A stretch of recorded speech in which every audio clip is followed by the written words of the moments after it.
It's never too late for Ren to get back her spark. Miss Fabulous is the reason why I don't believe in generational curses. She's a victim. Even though a lot of you find it hard to empathize with her, she's a victim of a toxic family environment where she was never taught to make decisions that will benefit her and was never poured into with love, with encouragement. How old are you? 23.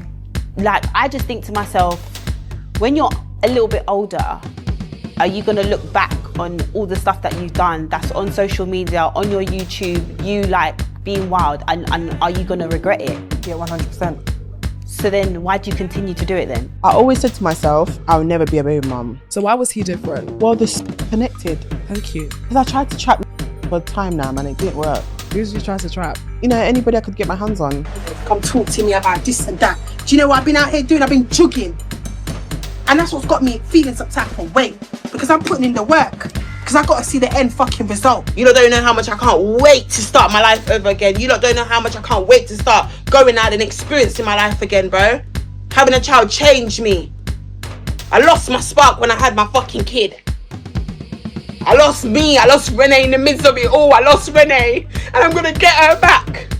I'm going to get me back. That's what I'm going to do. I'm going to fucking get me back. So as I turned around like this to pick up the suitcase, he did this. Boom. In my face, like right here. And his dad was holding Miracle. And his dad stood there like this. God strike me if I'm lying. I'm settling for back shots. To the point where I felt like I was a dog. To the point where I'm going on my fucking knees. Every time he initiated that he wanted to have sex with me, or he wants to try, the first position I'll go is on my knees.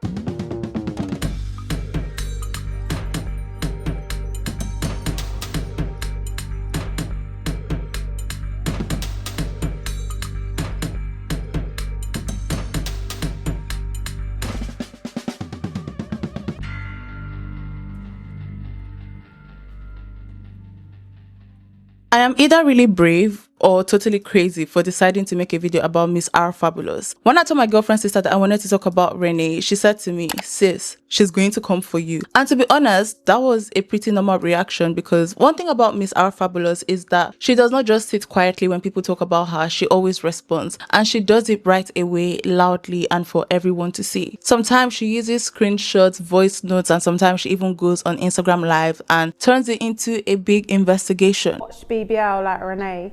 And then and let me tell you something, yeah. No, didn't she have her BBL? She had her BBL. So this Miss R Fabulous, yeah. Don't even bother coming for us. Exactly. Big bag, big bag, big bag, big bag.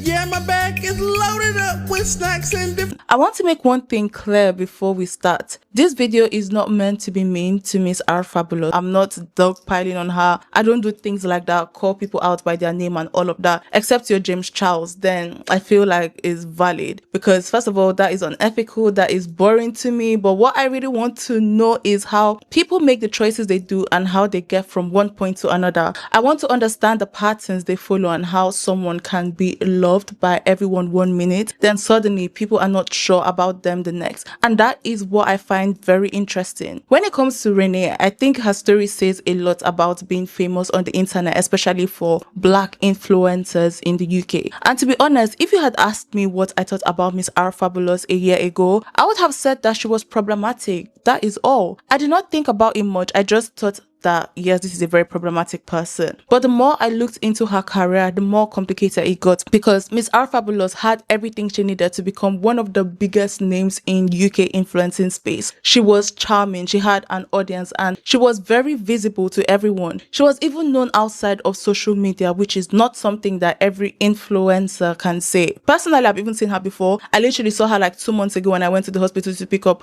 my friend that had an endoscopy, and like I waved at her. So when you see Miss R Fabulous, you would know that it is her. She has been on the radio. She had made music. She had started her own businesses. Now, when people talk about Miss R Fabulous, the conversation is completely different. There is always something that is happening around her. There is always some kind of argument or controversy that just makes people unsure about what is going on. Whether it is a fight with another creator, drama with her family, friendships falling apart in public, or situations where even her own fans are uncomfortable defending her. It seems like her career is no longer about what she is building, but about all the chaos constantly surrounding her. I think this is why I got so interested in talking about Miss R Fabulous, because how does someone go from being one of the most exciting people online to being one of the most divisive person online? At one point, does being involved in controversy stop helping your career and start becoming the only thing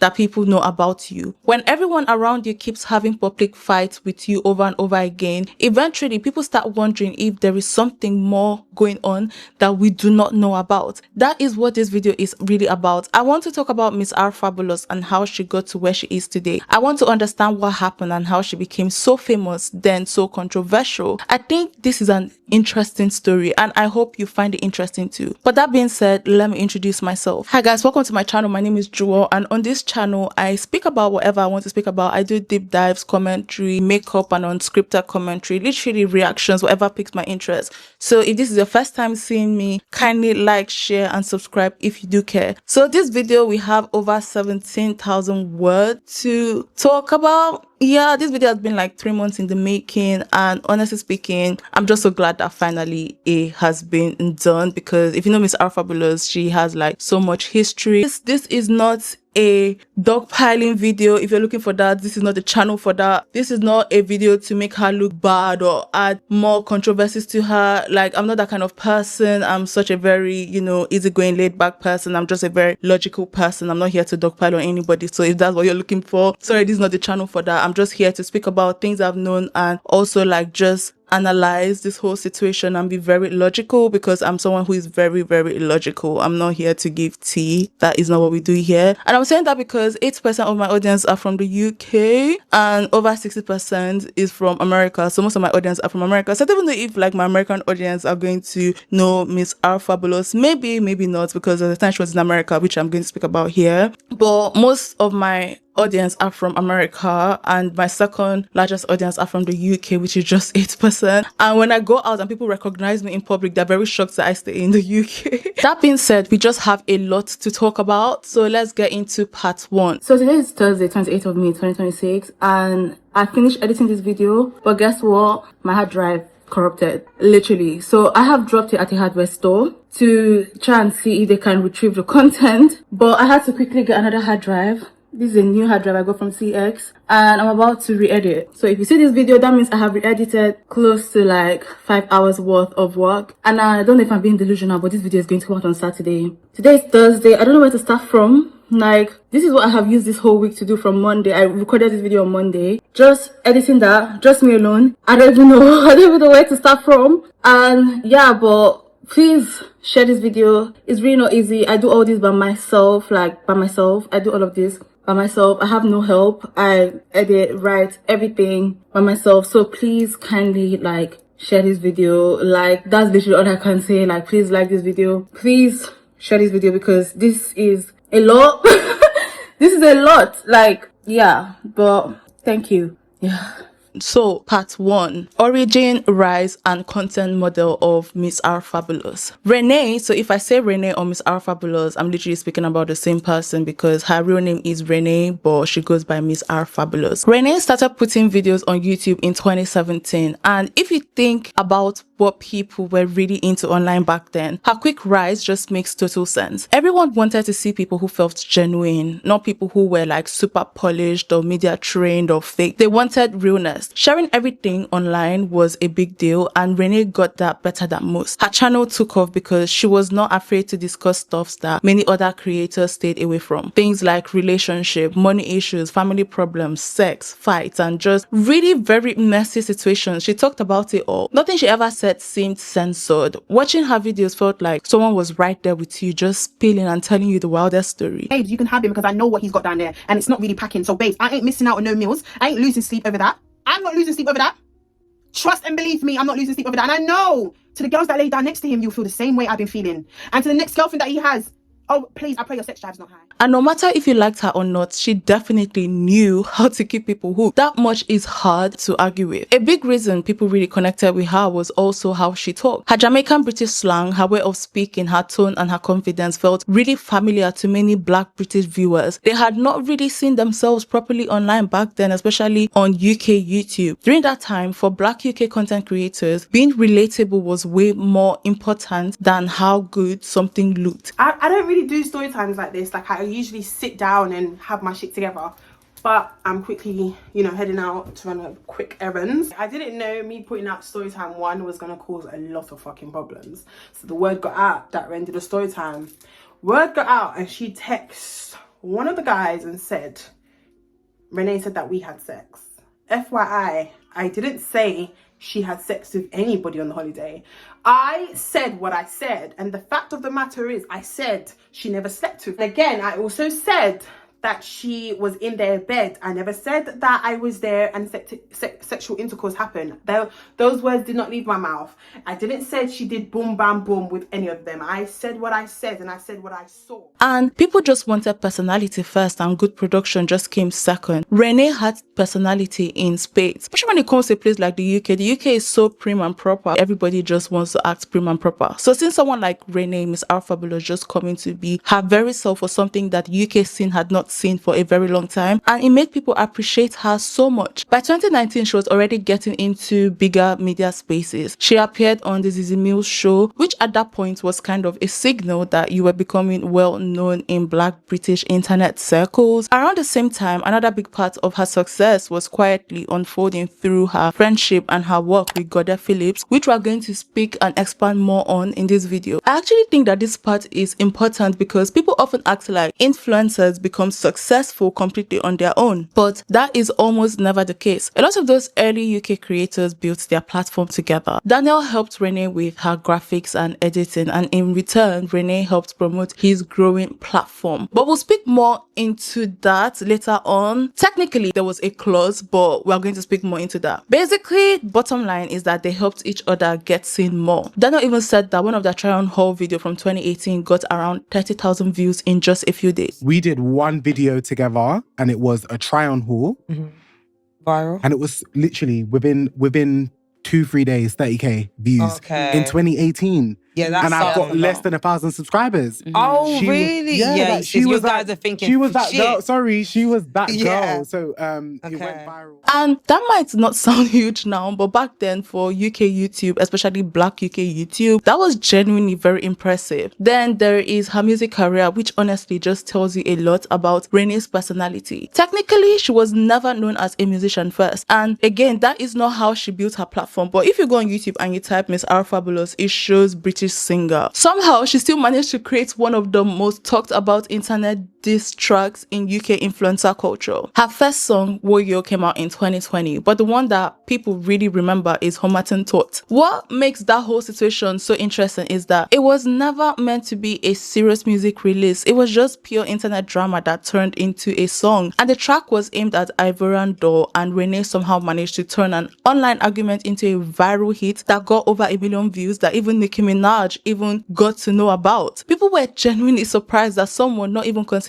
a rapper could drop a diss track that took off so quickly. And the story that she supposedly made it in less than 24 hours on her birthday, no less, only added to the chaos around it. But that is also where you start seeing a pattern in Renee's career as a whole. A lot of her biggest moments are directly connected to controversy. Even when she succeeded, it often came with a conflict, a public fallout, or some sort of tension. It is almost like drama became the thing that just kept keeping her brand alive. People felt like Renee let them in a way that most influencers never would. Then we get to the period where she worked with the BBC, and to me, this is where things just become really interesting. It perfectly just shows how mainstream media just viewed her in two completely different ways. On one side, she appeared on BBC Radio 1 Extra in 2025 for Snoochie Shy's show, where they introduced her as a YouTuber and an entrepreneur. People really enjoyed it, and many people people online said that she deserved to have her own radio slot. For a brief moment, it felt like mainstream media was finally appreciating her personality instead of just focusing entirely on the drama that surrounds her name. But yet earlier, the BBC had also featured her in a completely different context. This was during their investigation into Clinic Hub, which is basically a company that is involved in cosmetic surgery tourism in Turkey. Renee had promoted them as an ambassador. The controversy started when women came forward with stories about complications and allegedly botched surgeries. The criticism was not only about the surgeries themselves, it quickly became a larger conversation about influencers promoting cosmetic procedures to vulnerable people without properly disclosing their financial relationships. And honestly, I think this situation permanently changed how many people viewed her. Online, people can usually overlook arguments or public fallout or drama, but when people start feeling like someone is making money in ways that could genuinely harm others, the mood changes completely. To go get surgery, I want to literally say I'm absolutely so sorry. I didn't know that this company was so bad and so toxic.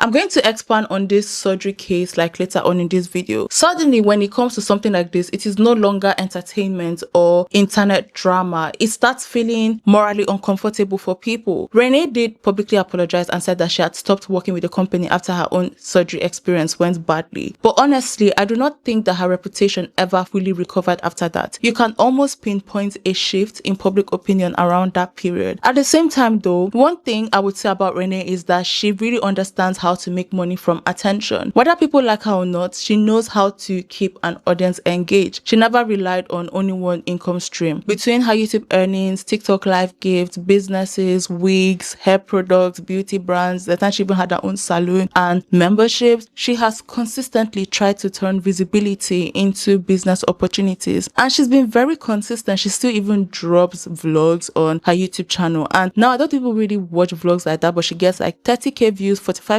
views, which is a lot compared to the fact that it's not story time, which gets her like so much views. And honestly, that is part of why her story is so difficult to talk about, because when people discuss Miss Our Fabulous, they usually reduce her to either a villain or a victim. And I do not think either label fully explains her. She is someone who understood the culture that the internet comes with, and she understood it very well. She built a huge platform from personality alone and managed to stay relevant for years. But she is also someone who repeatedly got in her own way during some of the most important moments of her career. And that brings us to part 2, the Guddeh Phillip's friendship and fallout. Now, before we get into the controversy surrounding Renee, we need to talk about one of the most important people connected to her online career, and that is Guddeh Phillips, whose real name is Daniel. Guddeh Phillips used to be a huge part of UK YouTube, especially Black UK YouTube, which he is now, and at one point, him and Renee were basically a duo. Their friendship was everywhere. They made videos together, they did Instagram lives together, and even had their own inside jokes together. See, I have been watching Renee from her very first YouTube video. Yeah, I have been watching her from there, and I remember when Guddeh came into the scene. For a lot of people, Guddeh and Renee almost came as a package deal. Guddeh himself is an internet personality. He's a Jamaican creator, he's a designer, he's an editor, he's a makeup artist, and he's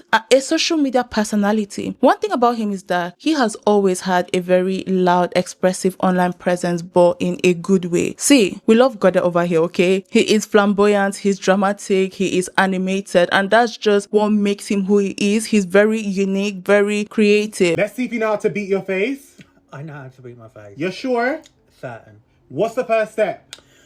We're going to go in for moisturiser. You wash your face from morning? I don't believe in washing your face in the morning. Don't hate me, good day. What do you mean you don't wash your face in the morning? You're gonna wash your face tonight. What's the first step? Moisturiser. Alright. Rub it in. Make it dry. What's the next step? Primer. But from his own interviews, he has said that in real life, he's actually very much more reserved than people think, which honestly feels true. And yeah, I lead with Daniel and myself at the end of the day. And what a lot of people don't realize is that how I behave on camera is exactly who I am in real life. I'm a lot more reserved, but when we're having fun, when we're having a key, like, it's me at the end of the day. So yeah.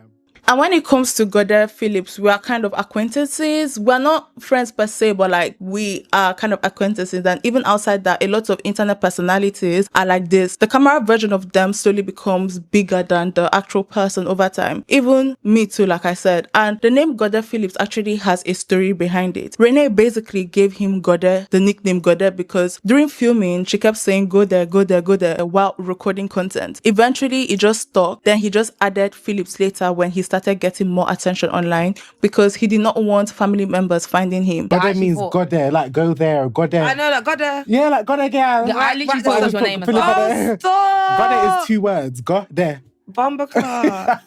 Black And then Phillip was a name made up that my friends gave to me, my friendship group gave to me, because obviously when I was starting social media at the time, I didn't want my family to find me. So I needed to give myself a name. Oh, really? Yeah, because I blocked all my family and then I gave myself a name. It's true, yeah, Guddeh. That's crazy. Oh, but I love But it to wasn't see that. Guddeh. It wasn't Guddeh. It was Phillip. So I was walking around telling people I'm Phillip. Oh, but okay. Guddeh was the name that my ex-bestie gave me.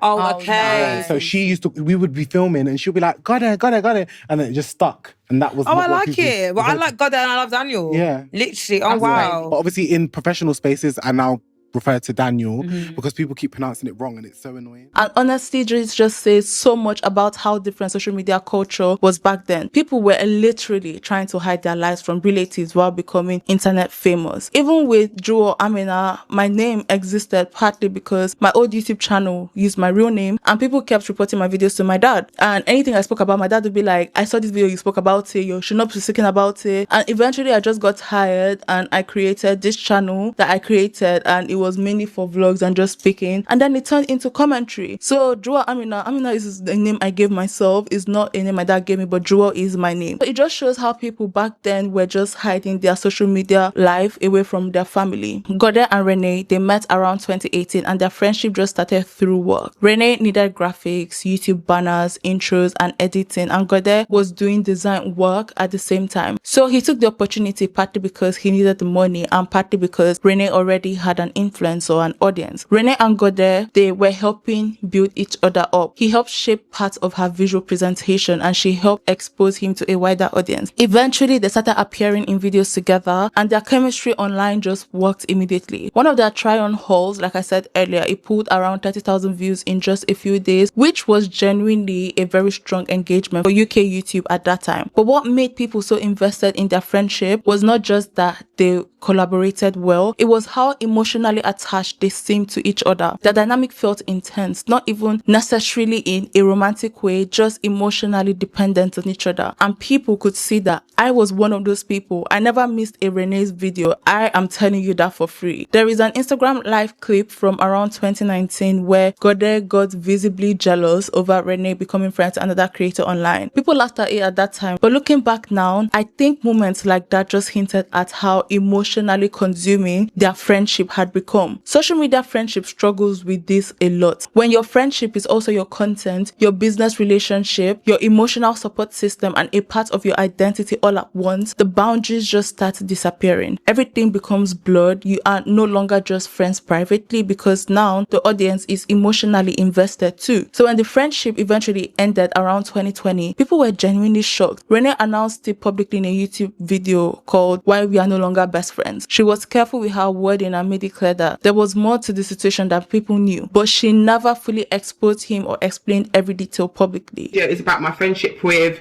Guddeh Phillip. That was a very massive person in my life, part of my life, somebody that I held so close to me, somebody that was my bestest friend that I've loved to the moon and back. I wasn't going to come and address anything. I wasn't going to come and speak about my friendship with him. I just wanted to be something where we're not friends anymore. We've gone our separate ways and we will always have love for each other and care for each other, and that's what it is. But so many things are going on social media right now. A lot of people are doing a lot of talking. People have a lot of things to say, a lot of speculations. They don't know fuck all what's in between our friendship. I'm not here to drag Guddeh. I'm not here to speak low about him because at the end of the day, that was my friend. Do you understand what I'm saying? But at the end of the day, there comes a time in your life where enough is enough. And anyone that knows me, you lot as the viewers, you lot, those that support me, that has been on this journey with me since I first fucking started YouTube, those that have been in my corner, those that have been rooting for me, those that don't even fucking know a kid, but you know, you lot are supporting the kid. Like, you lot know how I am. You lot know what's truth and what's false. You have some people that... Years later, in 2025, Guddeh finally sat down for an interview on Dare to Talk Unfiltered with Whitney Adebayo. This was probably the most open people had ever seen him speak about his entire life. He spoke about his upbringing, sexuality, colorism, beauty standards, and media pressure. Guddeh is a makeup artist and he does makeup on himself, and there was a time he was speaking about how he came out to his family and how he was molested when he was younger. But this was the first time like that I know that he sat on a podcast and really spoke about things like this. He's spoken about like his bleaching history because he used to bleach. I can remember a time when he used to bleach. But this time when he sat with Whitney, he spoke about his friendship with Renee. And Guddeh's reflections on the friendship was mature. He did not come across as bitter. He just sounded like someone who had grown up and gained perspective. He even spoke about how Renee pushed him to build his own audience independently. And this is what I said, like, yes, Renee helped him, but there was a clause. At one point, she told him that she would not make videos with him until he reached 10K subscribers on his own. At the time, it hurt his feelings. But looking back though, he understood why she said it. She had said to me, because a lot of people don't know this, she had said to me, I'm not doing no videos with you until you hit 10K subscribers. You need to hit 10K subscribers on your own. Do you feel like it was negative? Because I think you can see it in two ways. It's either like motivation. No, when she said that to me, I respect. At the time, I thought, you're my friend. Let's just do it together. Yeah. But I hear it though. No, I don't see that as negative. I'll be so real. Now I wouldn't. In 2018. Back then, I wouldn't see it as negative. Back then, I thought, why didn't you want to do videos with me? That was my first thought. Yeah. But looking back at it now, I hear it. It's like, she's saying build your own name. Yeah, of course. Renee's bestie. Yeah. You want to be... But was that her intentions though? It's just yeah, that was. I think it was. Yeah. She was just like, you need to build your own. You need to get to 10K by yourself, Guddeh, and then we'll do a video again. I hear it. Cool. So then, in that time, I'm editing for her behind the scenes, and then I'm doing my own content. So in that time, I'm now doing story times. I've now incorporated the content that she used to do, story times and like stuff about her life. I started to do, and then I think I got to like maybe like 8K. Yeah. And I feel like by 8K, our friendship has now solidified. Okay. We're actually referring to each other publicly as best friends. One thing I noticed throughout the interview was that Guddeh just kept returning to this idea of boundaries and protecting his peace. To me, that says that the friendship became emotionally draining behind the scenes. The conversation around skin bleaching also stood out to me. He openly admitted that he had been bleaching his face to maintain a certain look online. Eventually, he stopped because his complexion became uneven and people just started noticing. And hearing him just talk about it was honestly sad. It reminded me how brutal beauty standards online can become, especially because I'm someone that has been mocked for my skin tone. I told you people this. I was mocked for my fucking skin tone. Can you guys imagine that someone as beautiful as me with this beautiful complexion was mocked for her skin tone? And I literally, there was a time I started bleaching, but thank God I did not bleach. It was like, I think I was like 3 weeks in and my dad just called me and was like, not in my house. And I'm so glad. I had like this talk with my dad and he was like, you have a very beautiful brown skin. I just heard that people just mock my skin and he was like, you're a very beautiful girl. And thank God I listened to my dad, like, because what the actual fuck? Imagine I started bleaching. Yeah, love your skin, guys. Literally, like, you are beautiful the way you are. But anyways, after everything, there seemed to be some kind of or some level of care between them publicly. Later that year, there were reports and videos suggesting that Renee had shown support towards Guddeh during a difficult period in his life. At the same time, by 2026, it became clear that there was no real reconciliation happening. Guddeh reportedly blocked Renee and publicly said that he had no interest in rebuilding the friendship, which honestly, I understand. Like, where would you even start from? Sometimes that is just life. Not every friendship is supposed to survive. Some people are only meant for certain chapters of your life and not the entire story. The problem is when your friendship exists online, the audience never really lets the ending stay private, if that makes sense. They turn it into this whole big deal. So that brings us to part 3, the Ivorian doll beef. This is about one of the most famous and chaotic internet fights to ever happen in the UK, especially when it comes to the UK online culture. This is not just like your typical online drama. Somehow it turned into a full-blown diss track. Like I said, even Nicki Minaj got dragged into it by accident. Before Drake and Kendrick Lamar dropped, there was Miss R Fabulous and Ivory and Doll, and it produced one of the most quoted lines in the UK influencer online history. Honestly, part of this entire situation just felt completely very unbelievable. And if you're not familiar, Ivory and Doll, whose real name is Vanessa Mahi, hopefully I'm pronouncing it well. I said I was going to check pronunciation. I think it's Mahi or Mahai. I apologize in advance. Yeah. So basically, she is a rapper, she's an influencer, and she's a content creator from Hackney, Homerton. That's why the song Homerton Thoughts came out. Yeah. So before her music career really took off, she had already built a strong following on YouTube and social media. What is interesting about IVD, which is also her name, IVD, Ivorian Doll, Discord, all of that, is that she was very smart about her image from the beginning. Even her name stood out. The whole doll trend became huge in female rap later on, but Vanessa was already using that branding long before everybody online started calling themselves doll. Like, who else called it doll? Now I can't even remember. Because I'm speaking about IVD, but I know there are a lot of doll rappers, Asian Doll. There's one that starts with K, I can't remember her name, but you all know who I'm talking about. She has openly said that Nicki Minaj inspired her, which honestly makes complete sense when you look at her rap style, when you look at the kind of confidence that she exudes and the way she handled being famous online. Before going solo, she was in a duo group with Abigail Asante, and around that same time, both Renee and Vanessa were moving within the exact same online circles. I think that they were like childhood friends and like their parents knew each other, and honestly I just think that that background matters because a lot of online feuds start from people being too close to each other. They're around the same people, they're chasing the same opportunities, they're wanting the same attention and trying to become the next big online personality at the same time. Eventually things become tense, especially when the people involved already have very strong personalities. But personally I don't think that should be it. Like, that should not be it, because again, all this is online. If you have like a genuine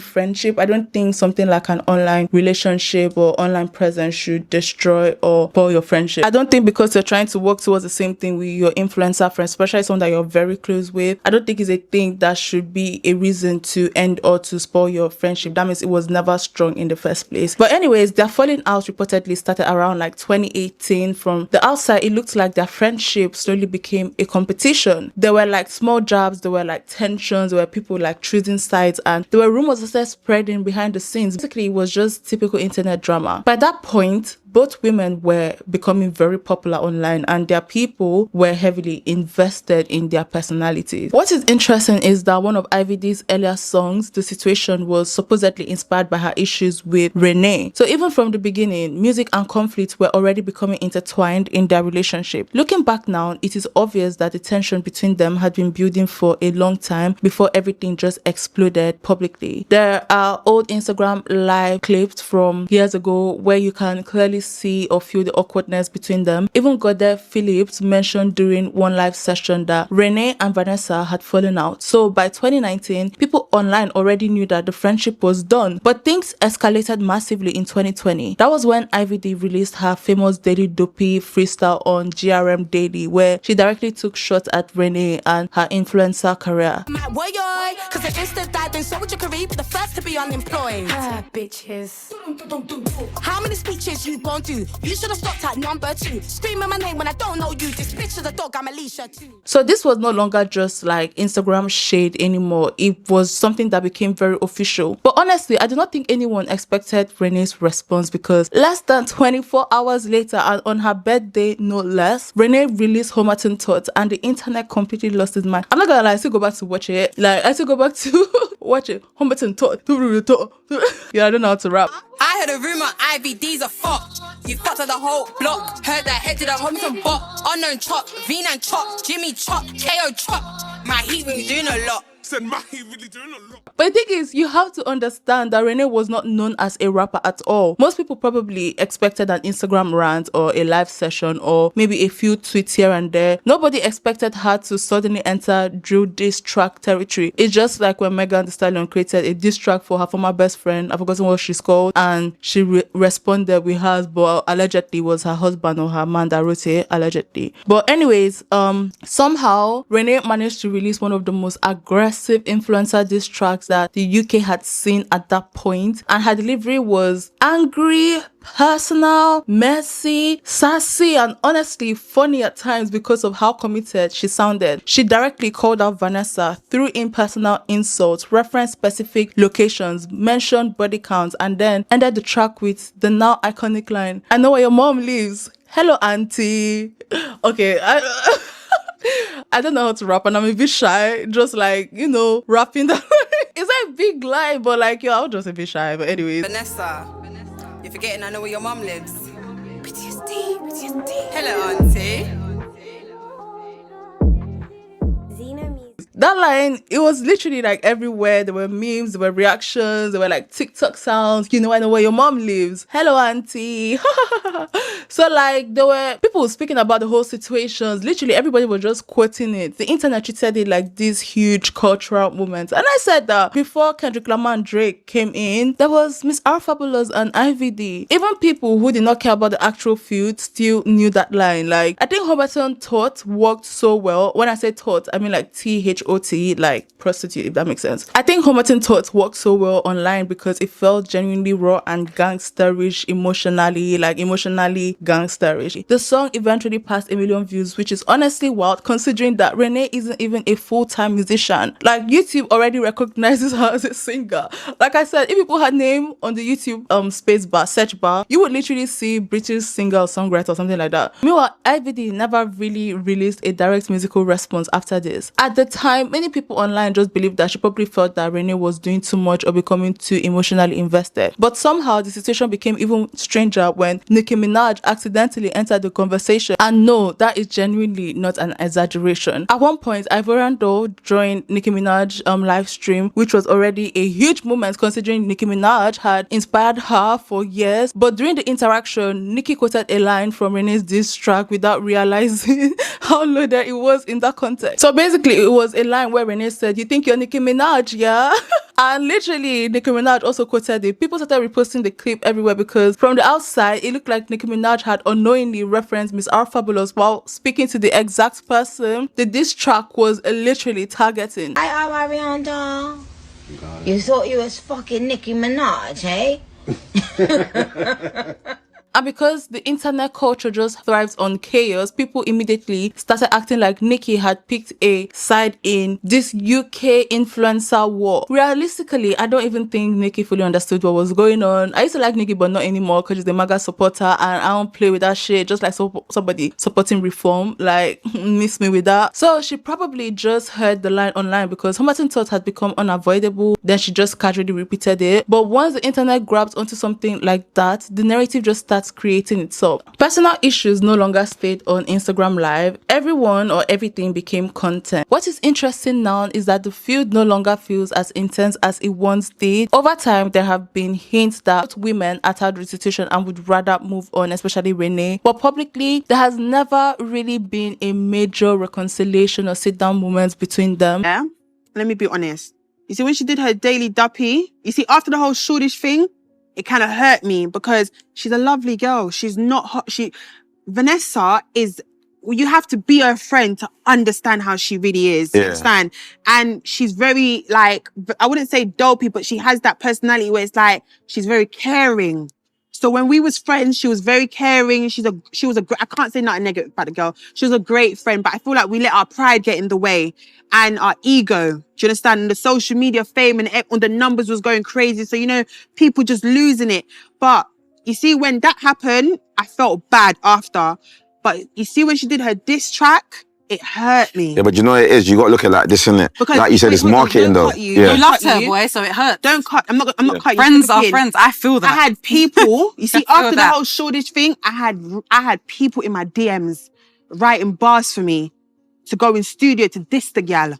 people that she used to Hotness. work with, labels that she used to work with, wrote me a song and was dissing her bad. And I said, nah. The feud just slowly faded away, and honestly, sometimes that is exactly how internet conflicts end. There is necessarily no need for closure, if that makes sense. But that brings us to part 4. Y'all, I'm already getting tired, okay? But we're in part 4 now. So now let's talk about the Zeze Mills feud, and this happened in 2025, but it brewed before 2025. So the situation between Miss R Fabulous and Zeze Mills is really interesting because it is not just about two influencers arguing on the internet. Like I said, there is a lot of history and emotion that is involved, or that were involved. Miss R Fabulous and Zeze Mills have known each other for a long time. Zeze Mills had been around for years. She was doing interviews on the Zeze Mills show before that style of content became popular. Like literally before podcasts came that people were interviewing each other, Zeze Mills has been doing it. She built her platform by asking questions other people were too scared to ask. Before this huge fallout happened, Miss R Fabulous had actually appeared on the Zeze Mills show back in 2019. So they were not strangers when everything unfolded. There was already history between them. It seems like things went wrong after an interview situation. How old are you?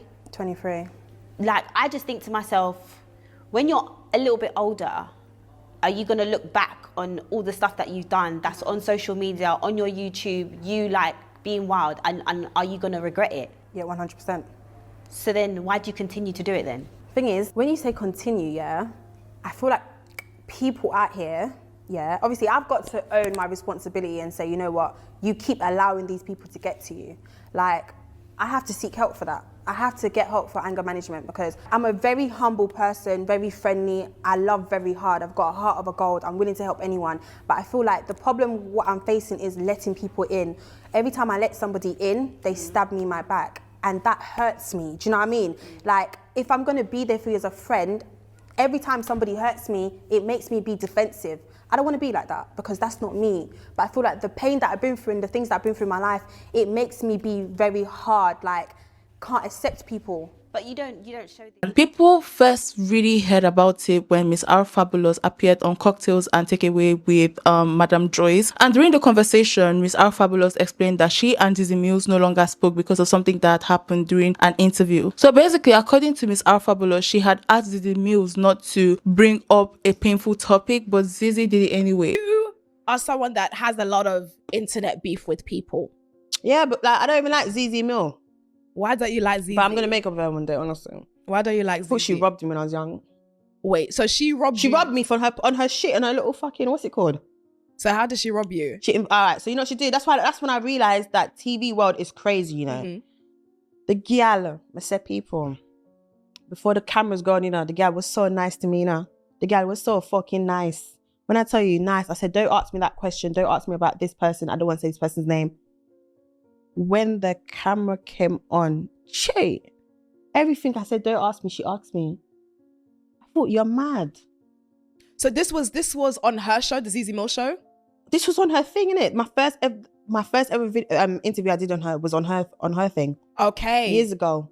So she came, so you're saying she was nice to you. When everything was like off camera, she was so lovely, offered me a drink, all these kind of stuff. Like, she was proper nice. And then she told me, like, is there anything you don't want me to talk about? And I told her what I don't want to talk about. When camera cut on, the girl asked me everything when me tell her don't ask me about. And how did that make you feel? I was doing this with my foot because I didn't know if I wanted to snatch her up or when do I continue to just... So my best friend at the time was sitting at the back, so he's looking at me and he's just like, I count to 10 minutes. So I'm like, Woosah. And I'm just looking at her, thinking about all the things I want to do to her right now, not in a pleasurable way. All the things that I want to do, I want to rip you to the shreds. Like, that's how I'm thinking in my head. I was so pissed off. You see, when she done the production, I just walked the blood clot out. So when you finished, you just left? And no chattings. I left because if I spoke, I'm tearing it up. And since then... No, she don't chat to me. Honestly, I can understand why that would upset her. It is horrible when someone ignores your boundaries, especially when you're already nervous or emotionally vulnerable, because we can remember what Oprah did to, is her name Monica, the woman that acted Precious, what she did to that comedian when she brought her family and her brother who had sexually assaulted her as a child to her talk show, even though I think her name is Monique, even though Monique was like, I don't want to talk about them, I don't want to talk to them, but then Oprah, that was meant to be her friend, literally brought Monique's siblings and family on her show, and Monique was like, that was very disrespectful, like you crossed a boundary. So I can understand where Miss R Fabulous is coming from, because Miss R Fabulous said that she became so angry that she had to leave before saying something that she would regret. But then Miss R Fabulous added another layer to the situation. She claimed that Zeze Mills had used her for views back when she was first becoming popular online, and that is when the entire conversation became much more complicated, because one thing about the internet is that when people are all trying to become successful at the same time, everybody just feels supportive and connected. But once fame and numbers just start growing, people begin looking back at those same relationships differently. So first of all, I like to believe that this once felt like a mutual support, and now that Miss R Fabulous stepped away from the situation, she has seen it as something that is very transactional. Zeze Mills was clearly unhappy with Miss R Fabulous' version of events. She responded publicly online and accused Renee of changing the whole story. Zeze Mills said that the interview had actually gone well at the time, and she even claimed that Miss R Fabulous had uploaded positive videos about her before the interview itself was released. And looking at it like logically, you would be like, okay, this is very confusing, because it suggests that Miss R Fabulous' feelings about the interview may have shifted later, especially after people online just started discussing it. Zeze Mills also claimed that Miss R Fabulous fans told her that she looked bad during the interview, and that was supposedly when Renee's attitude changed. So according to Zeze, Miss R Fabulous only became upset after the internet convinced her that she should be upset. Then the situation became a lot nastier. Zeze started making comments that were no longer really about the interview itself, but about Miss R Fabulous as a person. One statement in particular stood out to me. So basically, she said that nobody will want their child to grow up and be like Miss R Fabulous. And honestly, that is a statement that is meant to cut someone deeply. And again, when it comes to this point, it's no longer about behavior. This is Zeze Mills just speaking about somebody's worth as a person. When Natalie Nunn came to the UK, I think that was this year or last year, Zeze Mills actually suggested Miss R Fabulous to Natalie Nunn and was like, she should join Buddies UK, which I think is still being developed. And I don't know if Miss R Fabulous is going to join it. But I think part of why Zeze's response appeared stronger publicly was because she remained calm throughout everything. She came across like somebody who had already emotionally moved on and was doing much better mentally than Miss R Fabulous at that time. That's from my own observation. It's so interesting to me that people are bringing up interviews from 7 to 8 years ago. But what I do find quite interesting about this is that 7, 8 years ago, it's kind of sad that I could still ask you those same questions that I asked you 7 to 8 years ago today. Because you're still out here fighting for no reason.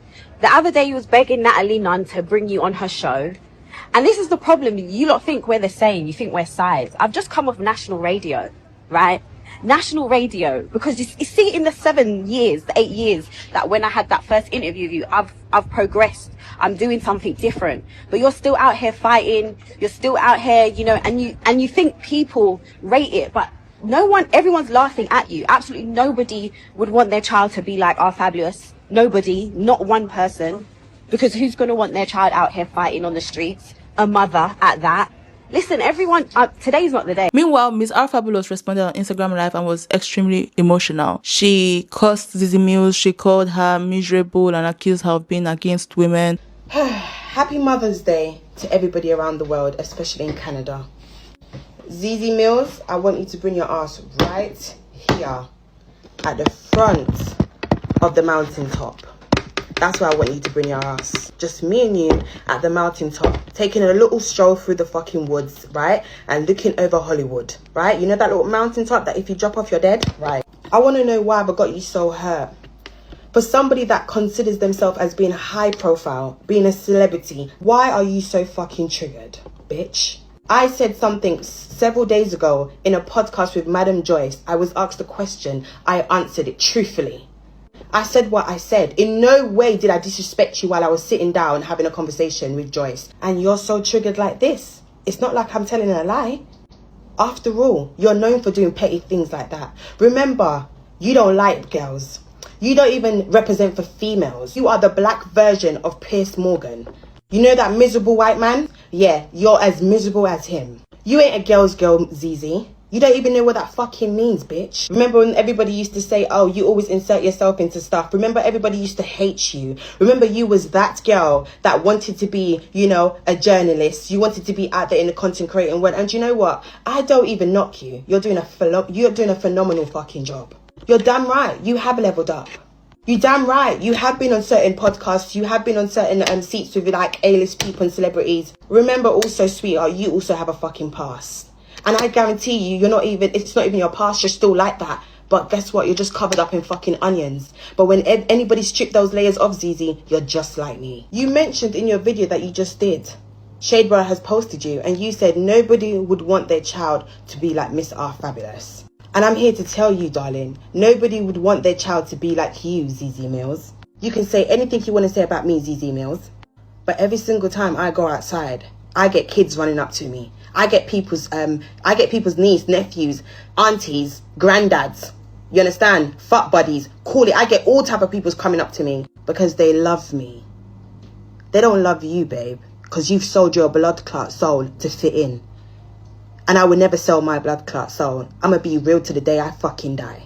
But bitches like you sell your soul to fit in. Let me tell you something, Zeze Mill. As natural as you fucking come, everything about you so fucking fake. Your own fucking community don't even love you. And that's so sad to fucking say. So I might be out there known as to be a problematic person or bad person or whatever. But you know one thing people always say? They fucking love me and that I'm funny. Because I'll always be myself. I'ma always be me. I'ma always be true to my fucking self. And I will never ever sell my soul for the fucking money or to fit in with a bunch of people that at the end of the day, they don't fuck with me. Because when your time's up, they're going to sell you back to the fucking wolves. I went on BBC One Extra. I got given that opportunity. People love me, baby girl. People love me. I'm finally getting my fucking flowers, babe. Why you hating? Why you hating, sweetheart? That shouldn't even bother you. That shouldn't even be able to rise your temperature. I got you out here on Sunday, Mother's Day for the Canadians and Americans. I got you out here on Mother's Day walking down, probably with your little chihuahua, walking down on the fucking high street as a sunny day like this, and you're answering back to Miss R Fabulous.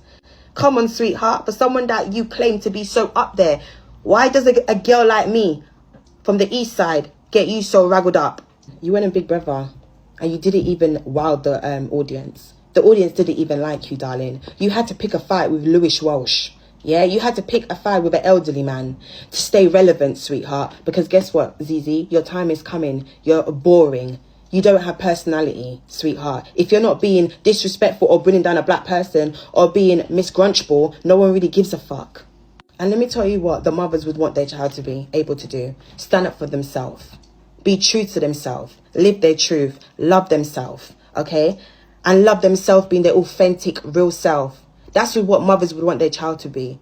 And that's me, sweetheart. That's another side to me. But I'm here to remind you, you swear think you're somebody. You swear think you're somebody in it. You're the biggest hater in this industry. You want to be Wendy Williams so bad. You want to be that girl so bad. But I'm here to remind you, you're not. And bitch, you ain't even black because you hate your own fucking community, hoe. Come over here and try to act like you're that fucking girl, because you ain't. Suck your mum. So continue having a lovely fucking Sunday.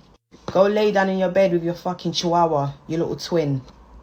And let's not forget who the fuck gave you your first 100k on your little shitty podcast or your little shitty YouTube show that you had going on at the time. Me, Big R Fab, never the fucking little one. I had you celebrating. I had you thanking me. I had you doing the most, thanking the media. Oh my gosh, I just got my first 100k views. Interview Miss R Fabulous. Never fucking forget that. You needed me, ho. I never needed you. And on that note, have a good day. Suck your mum, gal.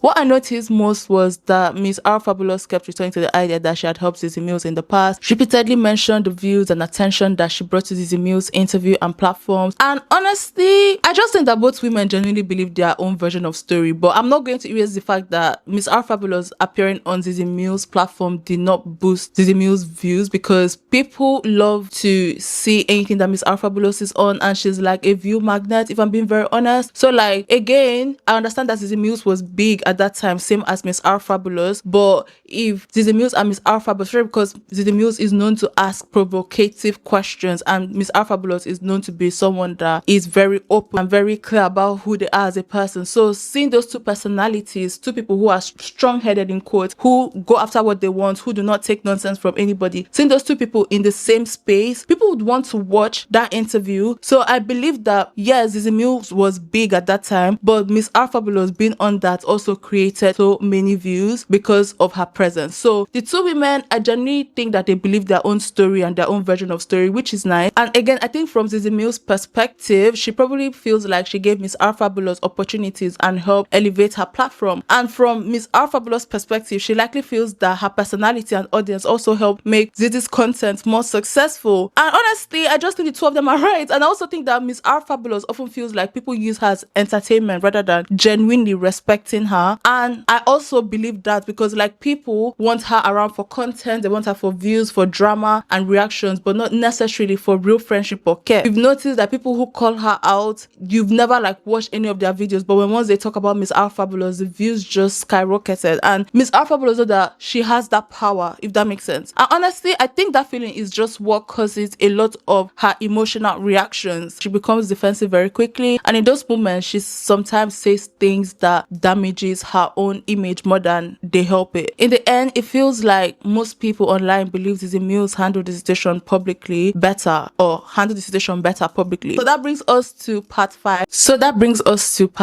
The American dream that wasn't. Shortly after leaving the UK, Miss R Fabulous made headlines for all the wrong reasons before she had barely set foot on American soil. She candidly told followers that she was in serious need for financial help, revealing that she had left England with just £600 to her name, money that had largely been eaten up by her flight ticket and luggage costs.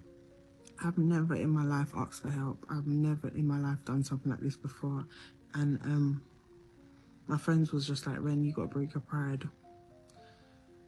I'm so used to doing things myself that asking people for help, it's just not in me. So basically, I got the keys to my apartment. It's really nice in there. It's really pretty, really beautiful. I just wish winter was here with me. But like, I can't. I can go in, but I don't have a bed. I don't have anything in there. It's completely empty. Like, I don't know why it didn't come with a bed. I had like, for example, so I had £600, right? I had £600. That's all I had left. Like, when I booked my ticket and everything, I had £600 left. Got to the airport, my luggages wasn't included in my flight. There, the woman was like, oh, you don't have no suitcase. I was like, in my head, I don't know why, but I thought I had like a suitcase added in it. I don't know why. So when I got my baggage up, why is it that my suitcase came up to £600? I was like, wait, what? Everything came up to £600. And I was so upset. Like, I was like, oh my gosh, I have nothing left. Like, this is sad. I was like, it's either I pay for this or I just go back home. And I said, fuck this, I'm not going back home. So they charged me for the bag, and then they charged me for the overweight. All my suitcases was overweight. Then I just started crying in the waiting area. Nah, I'm actually really emotional. I don't know what's going on with me. Like, get it together, sis. Come on, get it together, mamas. And then I thought to myself, I have £2.95 in this account. I've never in my life been in the position that I'm in.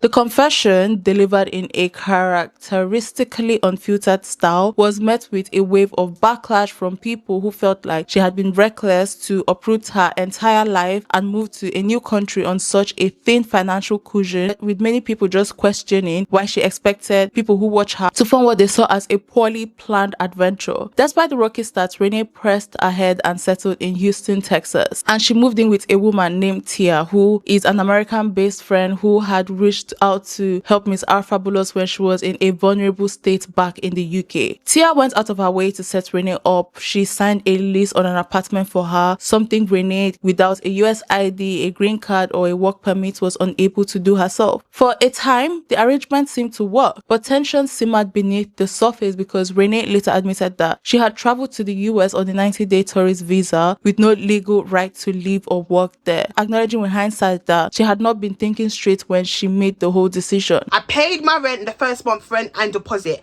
I paid February's rent, and you said that yourself in this fucking video. Okay, so don't come on social media and make it seem like, oh, I was staying in your apartment the whole time and I never fucking paid the rent. First and foremost, slept in that apartment apart from one night. Me and you slept on the floor and our backs was killing us. The friendship deteriorated with Tia rapidly and publicly, and according to Renee, Tia was overbearing and controlling throughout her stay, wanting to know who she was speaking to on the phone, trying to dictate how long she spent in Jamaica, and generally behaving, in Renee's words, as though she were her mother rather than her friend. Things came to a head over money, and Renee had paid her first month's rent and deposit, but after a trip to Jamaica that she had taken partly to escape the stress of the Houston situation, she decided that she did not want to return to America, and then she stopped paying rent. Tia accused Renee of abandoning the lease agreement and leaving her financially exposed. Renee fired back with a counter accusation that was arguably the most explosive detail to emerge. She alleged that Tia had used her UK bank card without permission while she was in Jamaica after the card had accidentally been left behind at the apartment, sending the account into the negative. Tia denied this, claiming that she had no knowledge of who used the card, but Renee alleged that Tia's version of events just kept changing. You know why I was ignoring her? Because she used my bank card and she lied in my ears and told me she don't know what happened to my card. She kept changing her story. One minute she told me she left my card on the kitchen counter table. The next minute she told me she put the card under the bed. Like, you're gonna take me for some idiot. At one point, she blamed Tia's stepsister and her boyfriend for the transaction. The dispute spilled entirely into the public after Tia went on social media first to air her grievances, prompting Renee to release a lengthy response video. She released 2 videos. The second video she released was the final truth about my journey in Houston, Texas, in which she laid out her full account of details. The role was further inflamed by the fact that Tia had reportedly befriended Stephanie, who is someone that Renee considered an online enemy. And this is a move that Renee viewed as a deliberate betrayal. She also stated that, oh, I had a problem, or I messaged her regarding her and Stephanie. Yes, I fucking did message you because everybody was contacting me saying, oh, how is your friend friending up with somebody that don't like you? Let me make something very, very clear. Any girl that I'm friends with, any girl that fucks with my ops or fucks with any bitch that don't like me in this life, you're not my friend and I'll cut you the fuck off. Not into Stephanie no more. Why are you all up in Stephanie's Kool-Aid? That is the question. Because you can't be talking to a bitch that brought me down on social media, that anything that's negative about me, she entertains it. Any girl that's talking about me on social media, she's commenting in the comment section about me. Like, if somebody's dragging me, she's dragging me as well in the comment section. So if you're saying that you're my friend and you're rooting for me and you're in my corner, you're calling my phone every single day in Jamaica, you're trying to check if I'm okay in Jamaica, you're having conversations with me and you're talking on the phone at night time, me and you are praying on the phone, but then the girl that don't like me, that's my op, you're in every comment section with her, you're having phone conversations on the phone with her, and you're on social media with her. You think people and my supporters are not going to come and tell me what's going on? No, I'm going to cut you the fuck off. I don't chat to nobody that chats to people that I don't like, and that's my op. In between the drama, Renee did make attempts to build a life for herself in Houston. She briefly worked as a bottle girl in the city's nightlife scene, and she took to share tips on how to break into the industry, and she offered advice on everything from presentation to how to hustle on the floor. However, her stint in the service industry was notably short-lived, and it did not appear to develop into any kind of stable career footing during her time in Texas, and I don't think that she was selected. I don't know if it's because of her visa issue, but I don't think she was selected. With the Tia situation irreconcilable, her living arrangements collapsed, and immigration, I think the question had the airport on a prior entry attempt, and this brush with the US border control just left her shaking, and Renee just ultimately concluded that America was not for her, so she packed up and flew not back to the UK but to Jamaica. And this was a move that marks the close of her Houston chapter and the beginning of a new, equally turbulent episode in the Caribbean. And before we speak about the Caribbean, which we are going to speak about, let's go to part 6, the wig business scandal. Renee has been dealing with questions around money, business dealings, and trust for years. Outside of the friendship fallout and social media drama, there is another issue that has followed her for a very long time. And honestly, I think this is where people just start seeing her as more than just somebody involved in any mess that the internet gets her involved in. Internet drama is one thing. People laugh at it. People pick sides. Who am I going to support today? Is it going to be Zeze Mills? Is it going to be Miss R Fabulous? And then after a day or two, everybody moves on. But when once money becomes part of the conversation, especially when smaller creators or supporters are involved, people start looking at you very differently. One controversy that circulated online in 2021 involved an 18-year-old hairstylist named Desiree, who ran a business called Slade by DZ. And according to Desiree, Renee had asked her to make wigs and then allegedly failed to pay for them. The situation became public after Desiree shared conversations online claiming that Renee had not paid her for the wigs anymore. And I don't care if you want to put this on social media. I swear on my fucking mum's life, I'm not replying to you anymore. I don't care if you want to tell people how I've spoken to you. I don't care if you want to play these voice notes. I do not give a fuck. I don't care. Because stop messaging me every single day telling me you want your money. I know you want your money, but there's nothing I can do. If I'm in hospital, lying in a hospital bed, can't even help my fucking self, how do you expect me to give you money that I don't have no access to my own bank? Like, I'm not being funny here, but you're not being understanding. Like, you're not understanding it.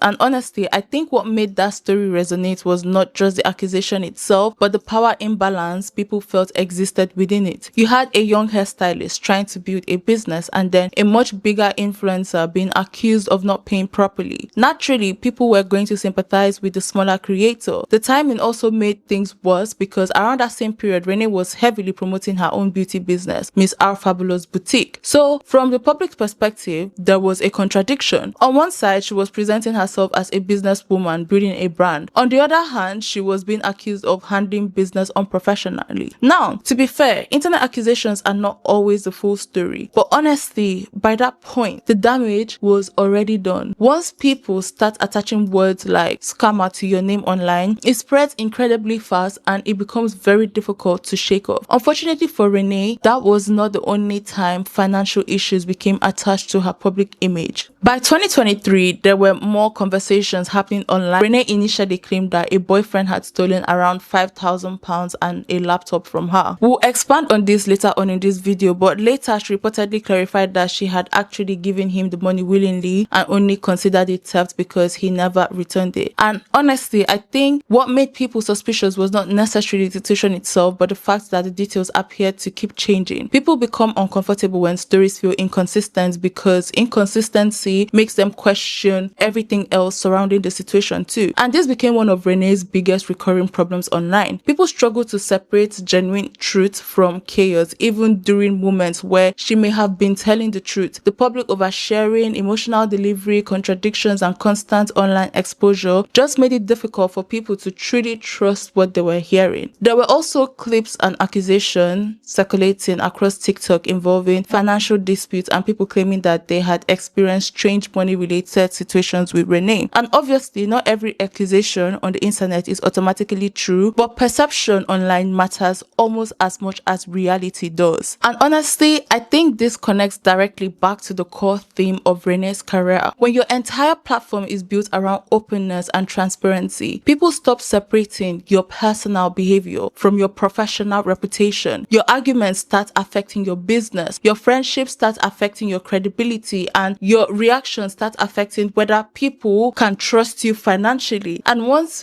people just begin viewing someone as chaotic or unstable or problematic, every new situation just starts getting filtered through the perception that this person has to the media. And that is why I personally do not think that Renee's controversies exist separately anymore. Over time, they have all blended together into this one larger public story that has been built around something that is not predictable or something that could escalate emotionally or something that you could not trust. And that brings us to part 7, the leaked tape. The internet has a really bad habit of turning serious situations into entertainment, especially when the person involved is somebody that people already dislike. No matter what you think about Renee, there are certain things that should never become gossip. And one of those things is what happened with her ex-boyfriend sharing her private pictures. Renee spoke about this publicly on YouTube, and I need to make something very clear here. What happened to her was not drama, but a violation of her privacy. It was image-based abuse, and that is exactly what it was. Especially one happened when she was still a minor, which is CP, like whether you like it or not. So when someone shares intimate pictures of another person without their consent, it is about humiliation, it is about control, and most especially you're violating somebody's boundaries. And honestly, I do not think people take situations like this seriously enough when the victim is a woman who has already been heavily sexualized online. People start acting like her boundaries somehow matter less because she is outspoken, because she's confident, because she's this controversial figure, somebody who is like very sexually open. But none of those things removes somebody's right to privacy. What I find really disturbing is how people quickly start mocking the woman involved instead of focusing on the person who actually leaked the images. The woman becomes the punchline and her body becomes discussion or becomes this public discussion material. But if you actually stop and think about it, that level of violation must feel horrible. Something private and intimate suddenly gets exposed to thousands of strangers who feel entitled to look at it simply because they recognize your name. And honestly, being an influencer probably makes it even worse. You are expected to keep posting, to stay consistent and act unbothered while the internet discusses one of the most humiliating moments of your life in real time. Renee has spoken publicly about having her private images exposed without her consent twice. The first time happened when she was 17 years old, a minor. Her boyfriend at the time leaked her intimate pictures across social media and framed it in a way that made it appear as though she had posted them herself on her own Twitter account. She was a teenager. She had no control over what happened next, which was that the images had spread and people shared them, and overnight a deeply personal violation became public knowledge attached to her name. That's literally the first video on her channel. The thing is, she was a minor. She had said that she was very young and the shame that came with it was so enormous, and it sat with her the way that kind of thing just sits with anyone who has had their body turned into content without their own permission. She was on a holiday in Turkey and she had 6,000 followers on Twitter at that time, and she was like still upcoming and everything. And because she had an argument with this guy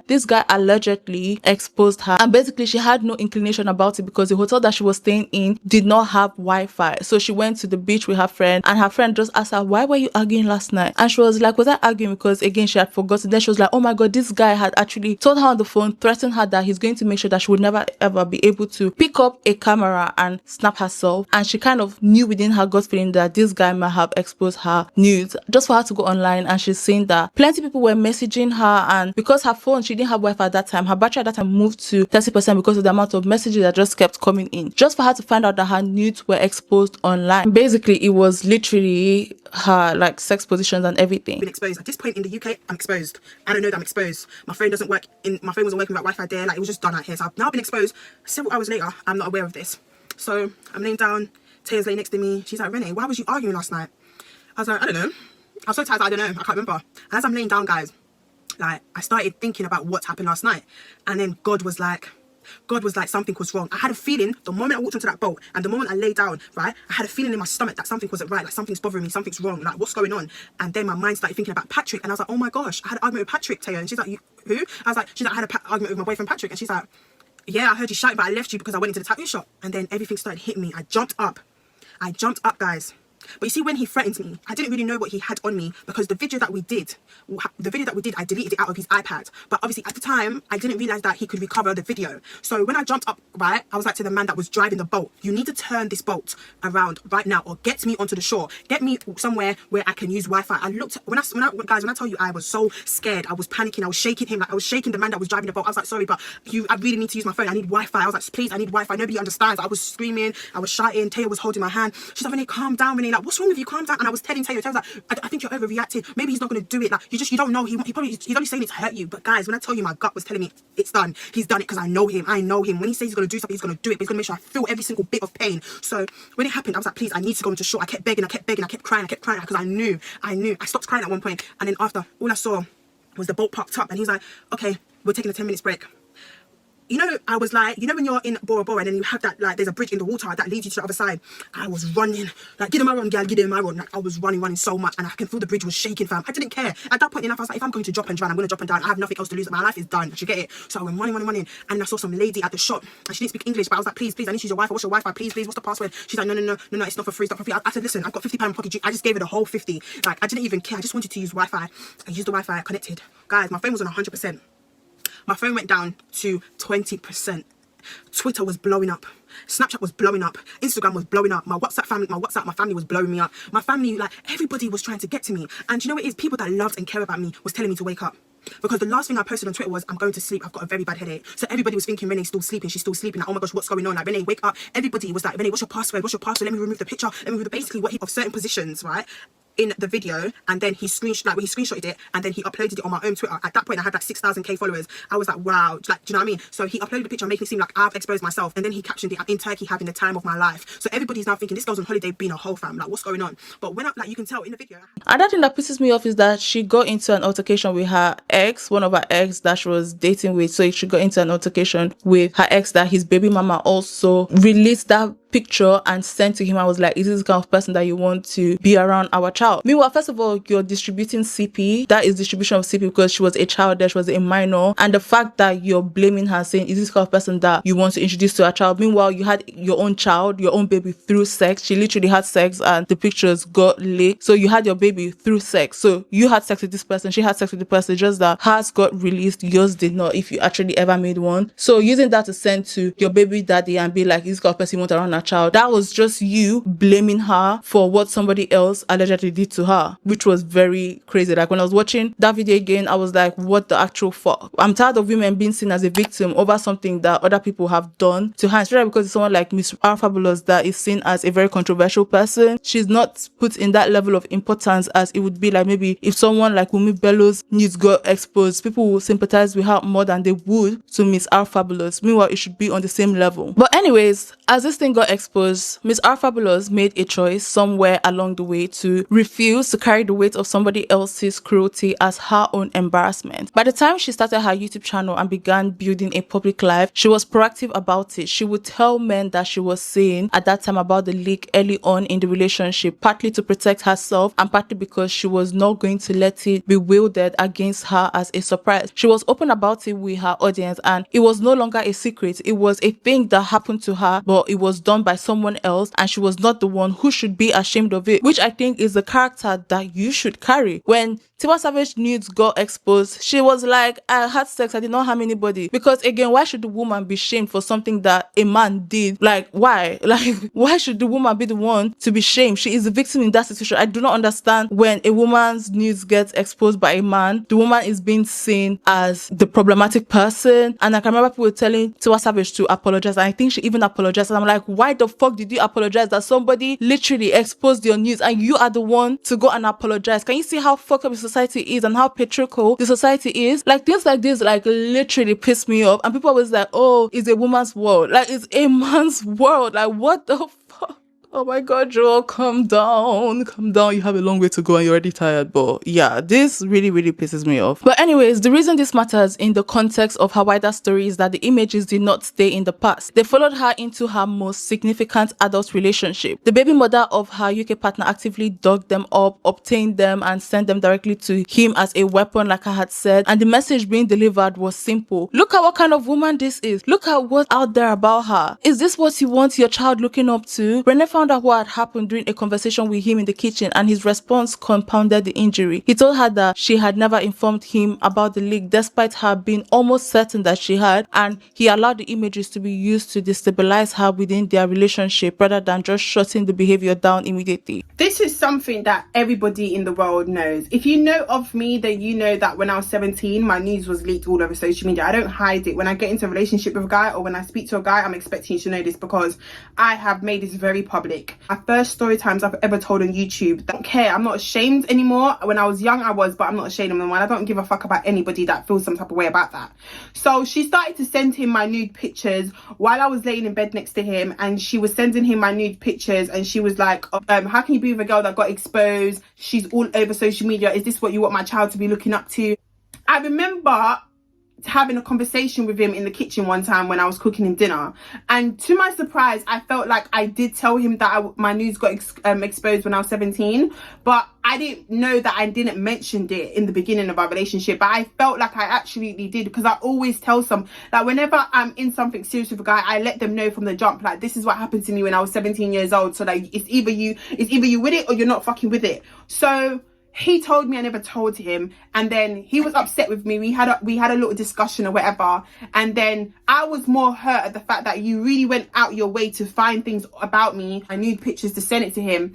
I remember having a conversation with her, and she told me that every single girl that has been with this man has his relationship has never lasted because of her. The violation happened twice, once by the ex who posted them, and again by someone who chose to use them as a tool against her years later. Which again, if you're the baby mama watching this, you're a dusty. Like, you are a fucking dusty. She was just 17 years old, and you kind of made her to seem like she was the problem. Meanwhile, somebody exposed her nudes. Like, you're a fucking dusty, and I'm here to tell you that I'm so sorry, but like, things like that do not make sense to me. But anyways, let's continue. The second incident was significantly more recent and landed during one of the most vulnerable periods of her life. In early February 2025, a private video involving Renee was leaked and began circulating online, approximately 2 weeks after she had given birth to Miracle, which is her daughter, via emergency C-section. She had been through a traumatic delivery and was dealing with postpartum depression, and she was physically recovering and had not yet returned to anything resembling a stable routine. The timing was not incidental either. There is a particular kind of cruelty in the decision to just circulate somebody's most private content during the period where they are least equipped to cope with it, and the internet response was predictably green. Rather than the conversation just being about who was responsible for distributing the content, it shifted almost immediately onto Renee herself. There were memes, there were clips, there were commentary threads debating whether the leak would affect her career, as though the primary concern was the optic rather than the fact that a woman who had just given birth was watching her privacy be destroyed in public in real time. Yo, I am so pissed off. I am so pissed off, and I feel like they should make stronger rules and regulations around people who go around exposing women's news, even men's news. Like, you have no right to do that. You have no right to do that. There were even rumors circulating, apparently attributed to Renee, that she had said that the leak would make her more famous. Renee is already famous, like, what the fuck?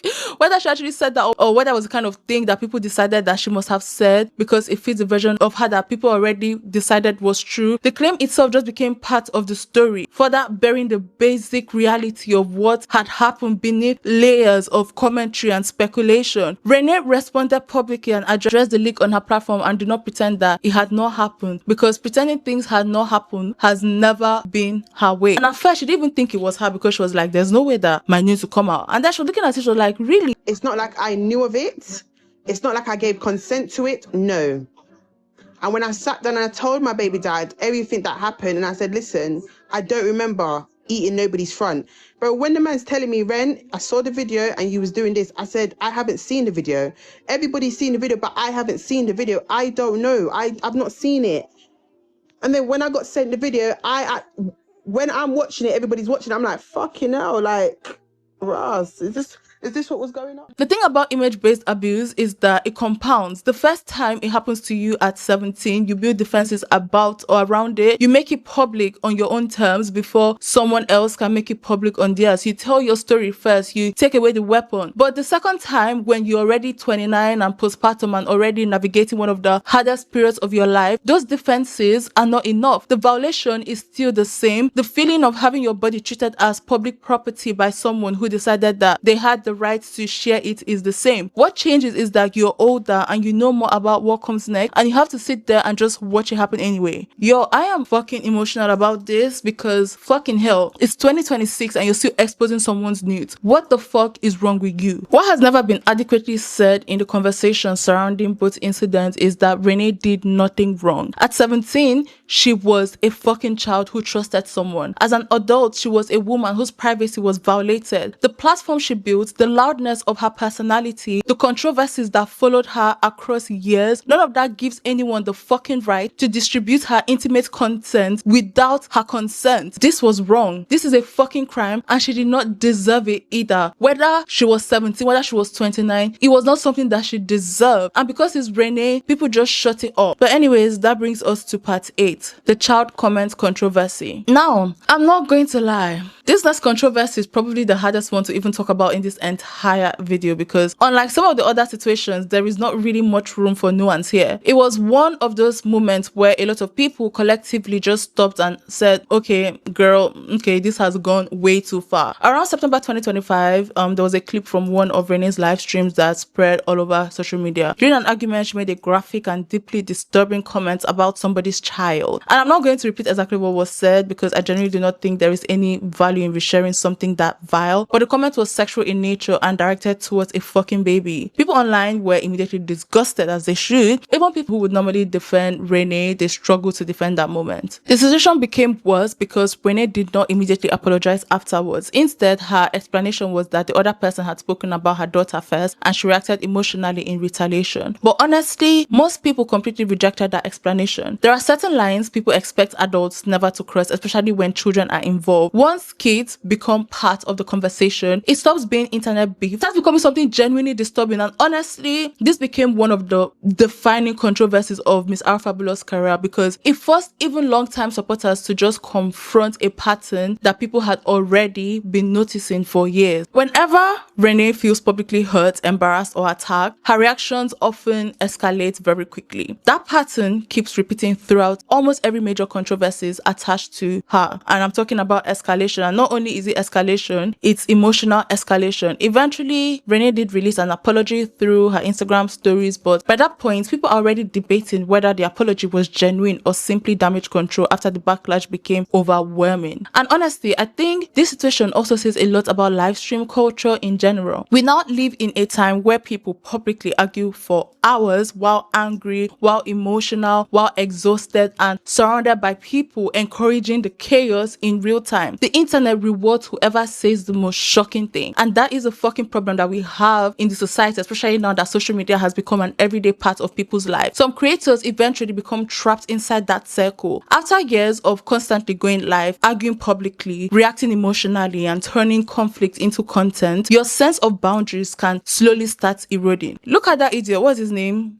I've forgotten, that streamer that walked up to someone and was like, what will happen if I have sex with you? I've forgotten what his name is. He's been accused of like sexually harassing women. I forgot he's an American streamer. Like, he's very, very controversial. And because of the kind of people that are on his life, he just thinks that all these things are normal. Please, if you see his name, please put it in the comment section because I can't remember. Things that would sound horrifying in real life suddenly becomes very normalized online as clapbacks or viral moments. Now, obviously, none of that excuses what was said, but I do think it explains part of how internet environments can push people into reckless and destructive behavior over time. What is also interesting is that despite the backlash, Renee never experienced total cancellation. She kept posting, she kept live streaming, and she kept maintaining the audience that she has. Her supporters are very loyal. Honestly, I think that says something important about the culture that the internet has brought. People online love talking about cancellation, but in reality, people are extremely selective about who they permanently abandon. Like, look at James Charles. We spoke about him like 3 videos ago. That guy is still like standing. He still has like 40 million followers, even though people are saying that his followers are fake,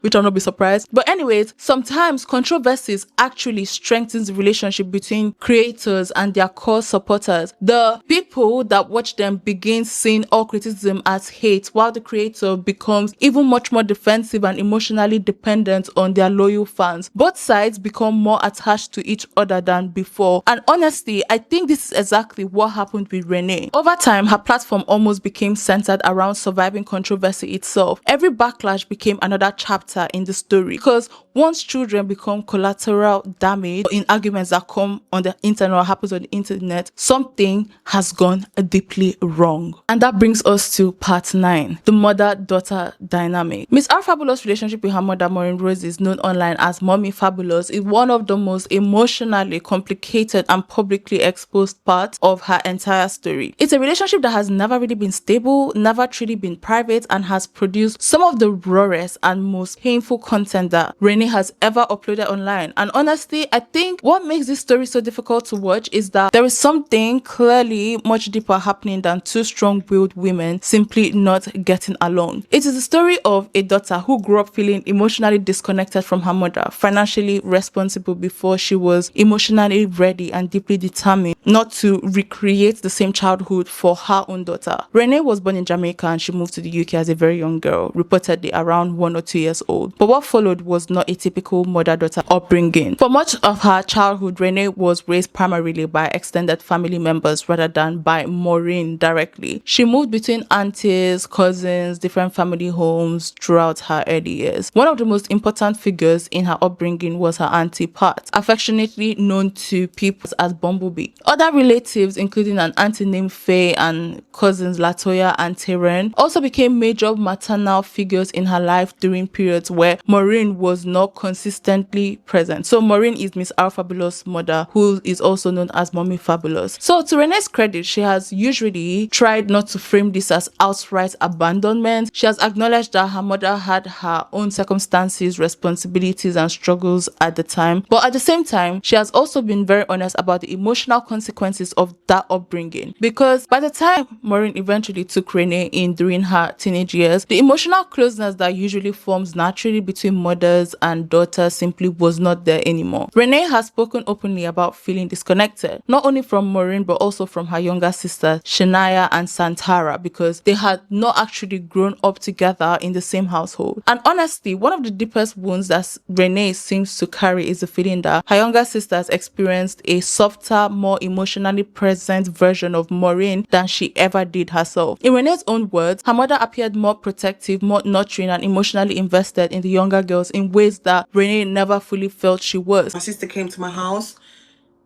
I blame a lot of stuff on my mum, but then there's two sides to every story.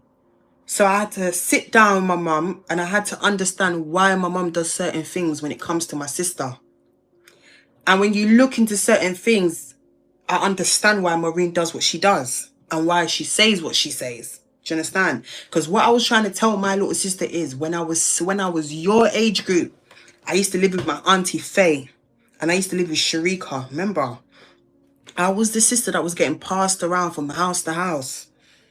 I didn't grow up how they grew up. I keep telling my younger sisters how you two grew up. You lot grew up with shit.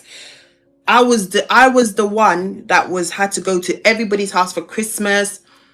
I couldn't be with my mum. I was living with my cousins. I got treated differently. I was the outsider. I was the one that's always left out. I was always the one that was, you know, like they had their parents. I was living with aunties. Do you understand what I'm saying? And I told my sister when I used to live with Sharika and her mum, I had to pay rent. And it doesn't matter if it was £100. It doesn't matter if it was £100. I still had to give Faye $150 a month when I was working in retail. Do you understand what I'm saying?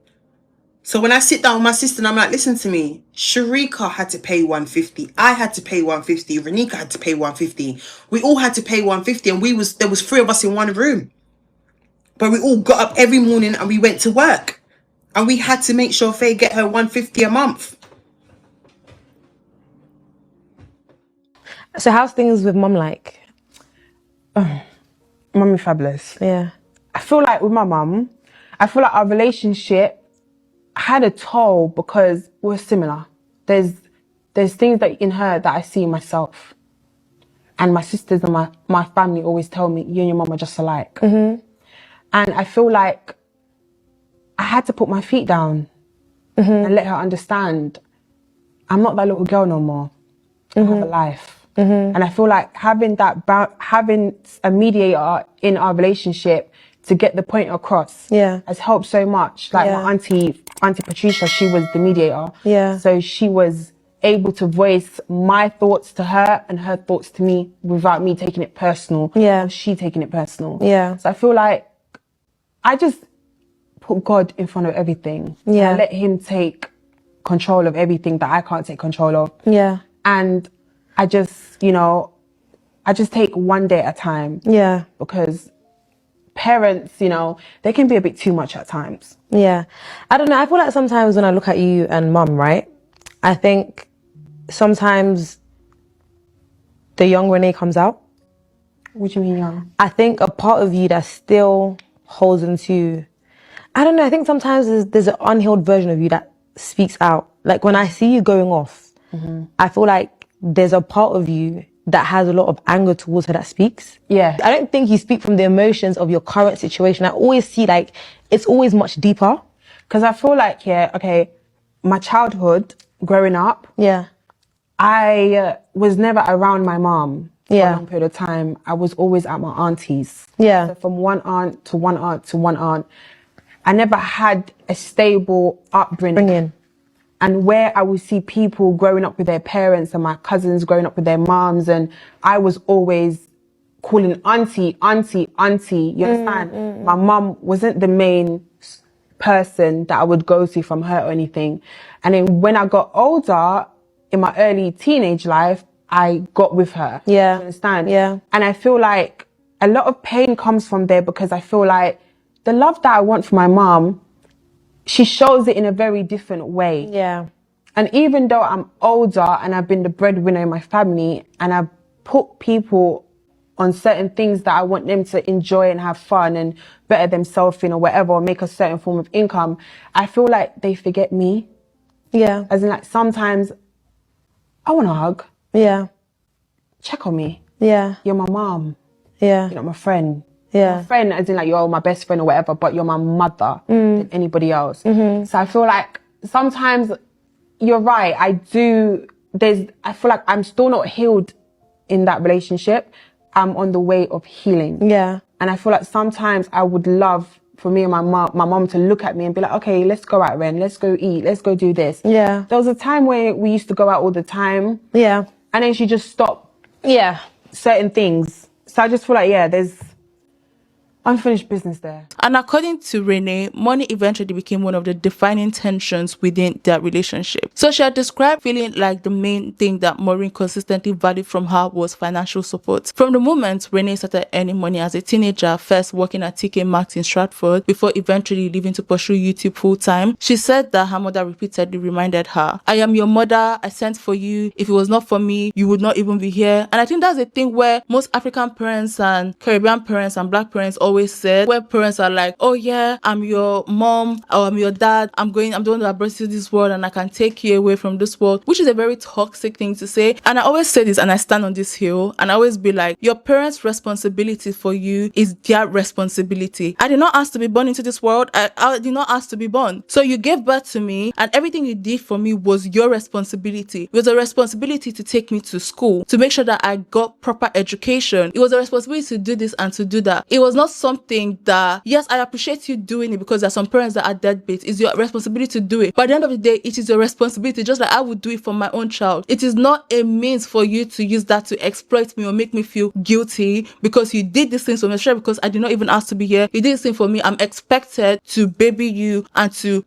supply all your needs for you. No, you did it for me and I'm going to carry on and do it for my own child. I will do it for you, but not from a place of entitlement. I'm going to die on that hill no matter what. Like, I'm going to die on it, and I feel like that's how it should be. I'm not saying don't give your parents money. If you want to do it, but you should not be guilt-tripped to do that. That is my own point. But anyways, like I said, Renee's mom will say all these things like, I'm your mother, I sent for you. If it's not for me, you would not even be here. And honestly, when you hear Renee speak about those movements, it's clear that those comments stayed with her psychologically. Because again, Renee was born in Jamaica, so she came here when she was young, and obviously her mother sent for her. So again, if not for her mom, she would not be here. But then again, at the end of the day, that is your literal child. That is your child. You gave birth to your child. So yes, you came to the UK. Why would you want to neglect and abandon your child in Jamaica? Later on in my teenage years and my early 20s, when I started making money on YouTube and I started to be the provider, my brother got deported.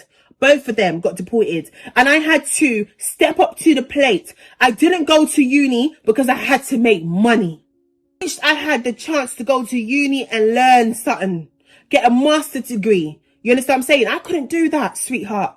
I couldn't go to university. You know what I had to do when I finished college? I had to go and get that cheddar. I had to go get that jug. I had to go get that money, my nigga. I never had it like how some people had it out here. I was eager to work. I used to shoplift when I was a little girl. I used to go into shops and thief. Oh, this is not something for me to brag about. No. And it's not something that I'm proud about. But this is my story. I used to go to my mum for my lunch money. You understand what I'm saying? I used to go to mum for college money. You understand what I'm saying? And she used to cuss me out and tell me she don't have it. And she said, when a blood clot, yo, I'm forget it, family girl. Look like me, I fuck man outside. See him.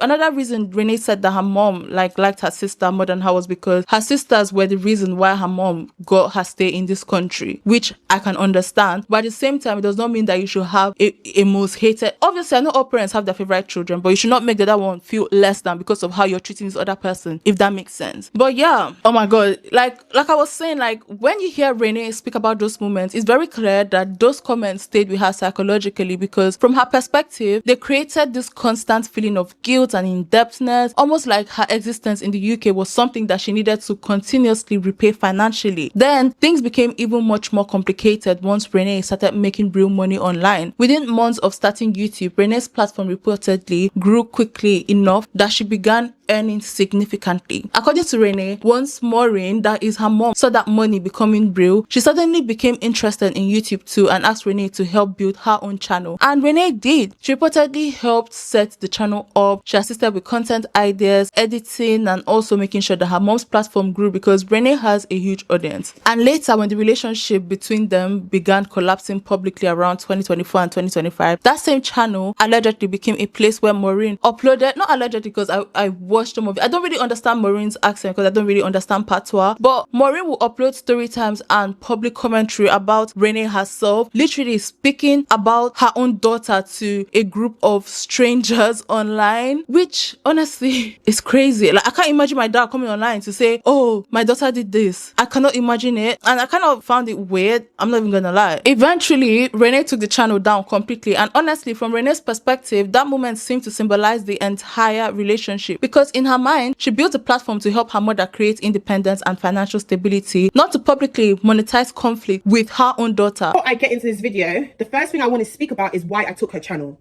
down, because every single time my mom will come on social media, come on her YouTube live and talk about me to make money.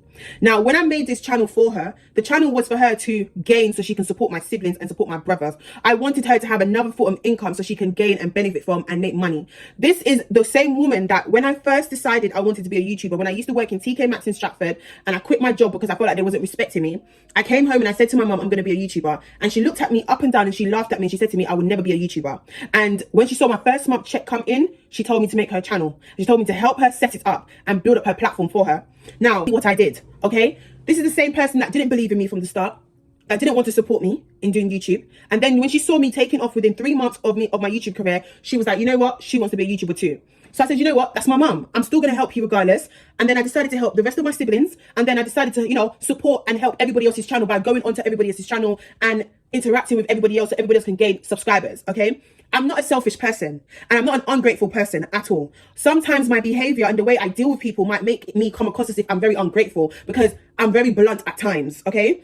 So the reason why I took her channel is for the simple fact that she always uses the channel to drag her kids. And it's like, when you're using the channel and it's the only time you make money is when you're talking about me, it's absolutely pathetic. I made a channel for you, you've got 37k subscribers and you have stopped vlogging. You have stopped vlogging on YouTube, you stopped doing your cooking videos, you stopped doing everything. The only thing you do is go on live stream and cuss me out and talk about that your sons are in Jamaica struggling and you have no help, no support. Other than that, people, my mother does not post any content on her YouTube channel. She stopped posting content because she claims to say she don't have nobody to edit her videos for her. I was the one that used to edit her videos and I would support her no matter what the content was.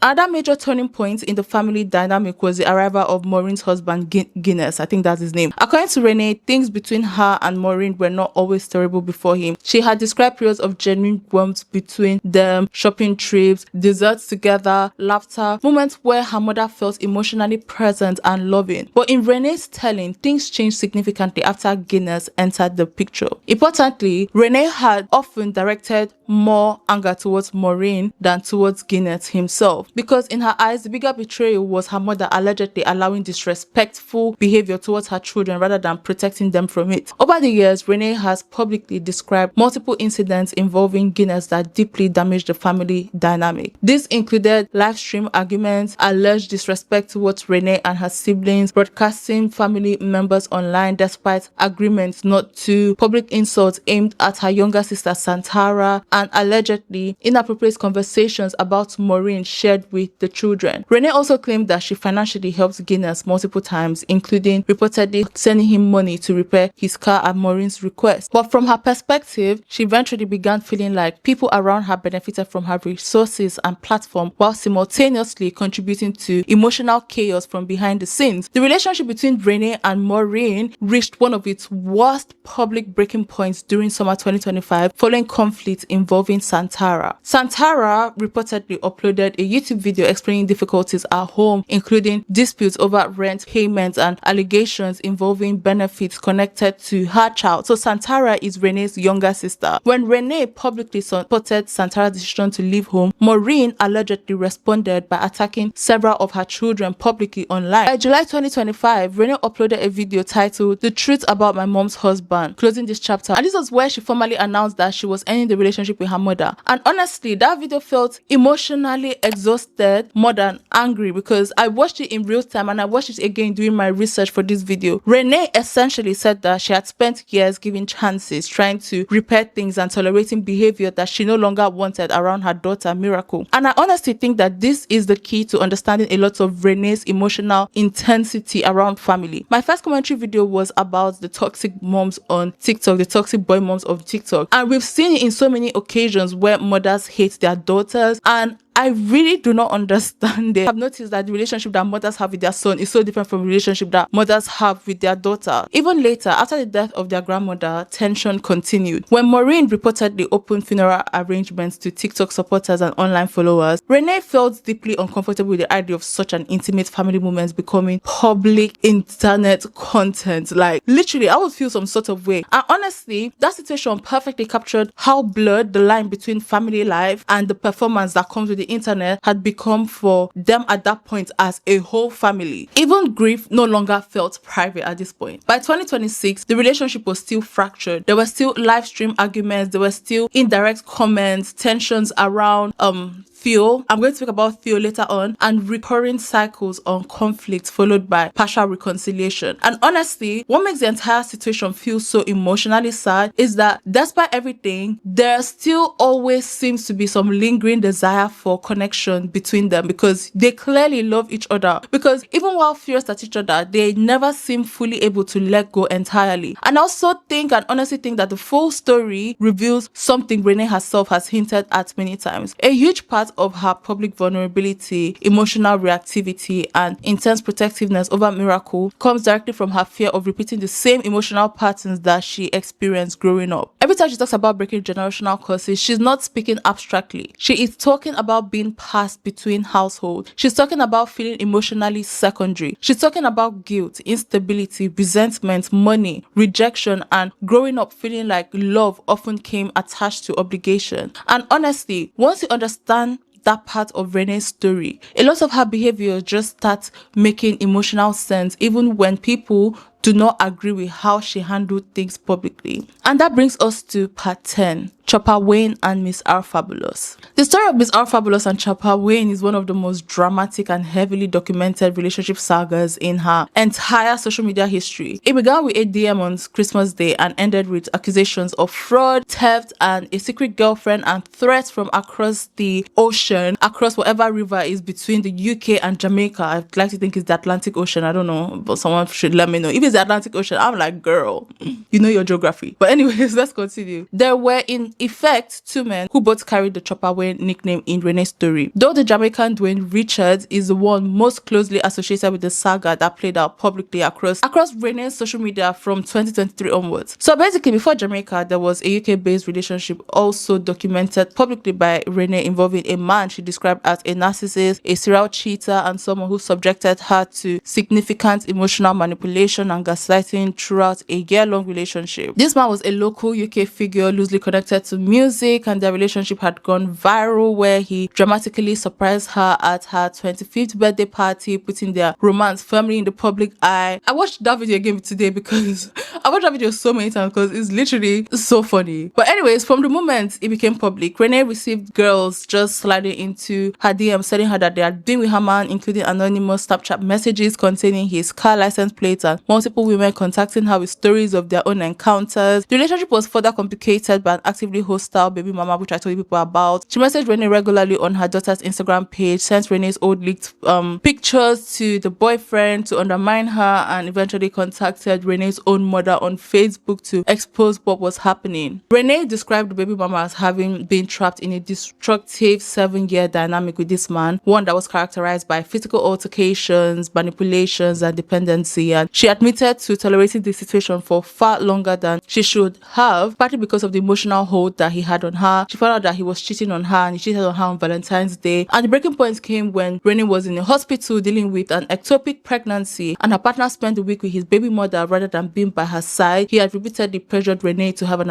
beforehand, threatening to cut contact and resent her if she refused. And when the ectopic pregnancy resulted in a very devastating medical complications, she described him as virtually absent throughout. In her 2022 storytime video that she said the real truth about why we broke up, she also revealed that intimacy had become almost non-existent in the relationship, estimating that they had sex once a month if she was fortunate. Yeah, I'm so laughing because that video is so funny.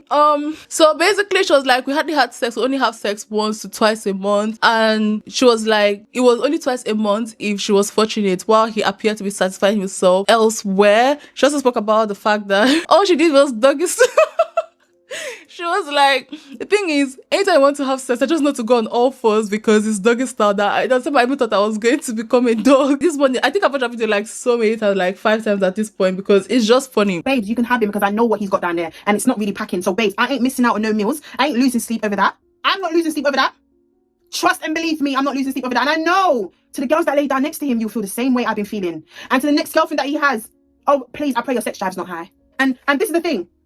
Like, I told my best friend this. I said, whenever I have sex with this man, the little times I will have sex with him, if it's 1 or 2 times in a month, I've done doggy position for 1 whole year. A big girl like me that love to fuck when she has a man. My sex drive is out of this route. I can do it 2, 3, 4 times a day with my man. I'm settling for back shots. To the point where I felt like I was a dog. To the point where I'm going on my fucking knees. Every time he initiated that he wanted to have sex with me, or he wants to try, the first position I'll go is on my knees. Missionary what? Leg cock up in the air, what? Ride what? So yeah, when I came out of that relationship, it was like there was so much in me that I needed to let go. I needed to let the steam go because I felt like I had so much cobwebs in my vajayjay that I needed it to free up the blood clot world. Because what? I done doggy position for 1 year. To God who made me. To God who made me. If I'm lying, he should strike. Doggy position for 1 year. No missionary, no cowgirl, no leg in air, no side, no ride. All I done was doggy. So tell me now, if I'm not out of that relationship, I'm going to be wild. And sometimes, guys, when you come out of a relationship, you have a wild moment. I had my wild moment. I told my story times about them. And now I'm reflecting on myself and I'm working on myself and I'm done with men. I took out everything I had left in me that I had to burst out. I had to let it go out. And I'm happy now.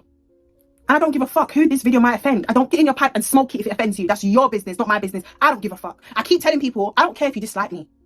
I don't care if you watch my videos and you envy me, babe. Because you still click on that video and watch me, so you must like my shit. I'm me. I've got a heart of a fucking gold. I wear my heart on my sleeve. And when you're good to me, I'm good to you. And when I love you, I love you. When I love you and I say I love you and you know I love you and I show my love for you, I got your back no matter what. But you see when you betray me and you hurt me and you stab me in my back, Mama, I will never forget time.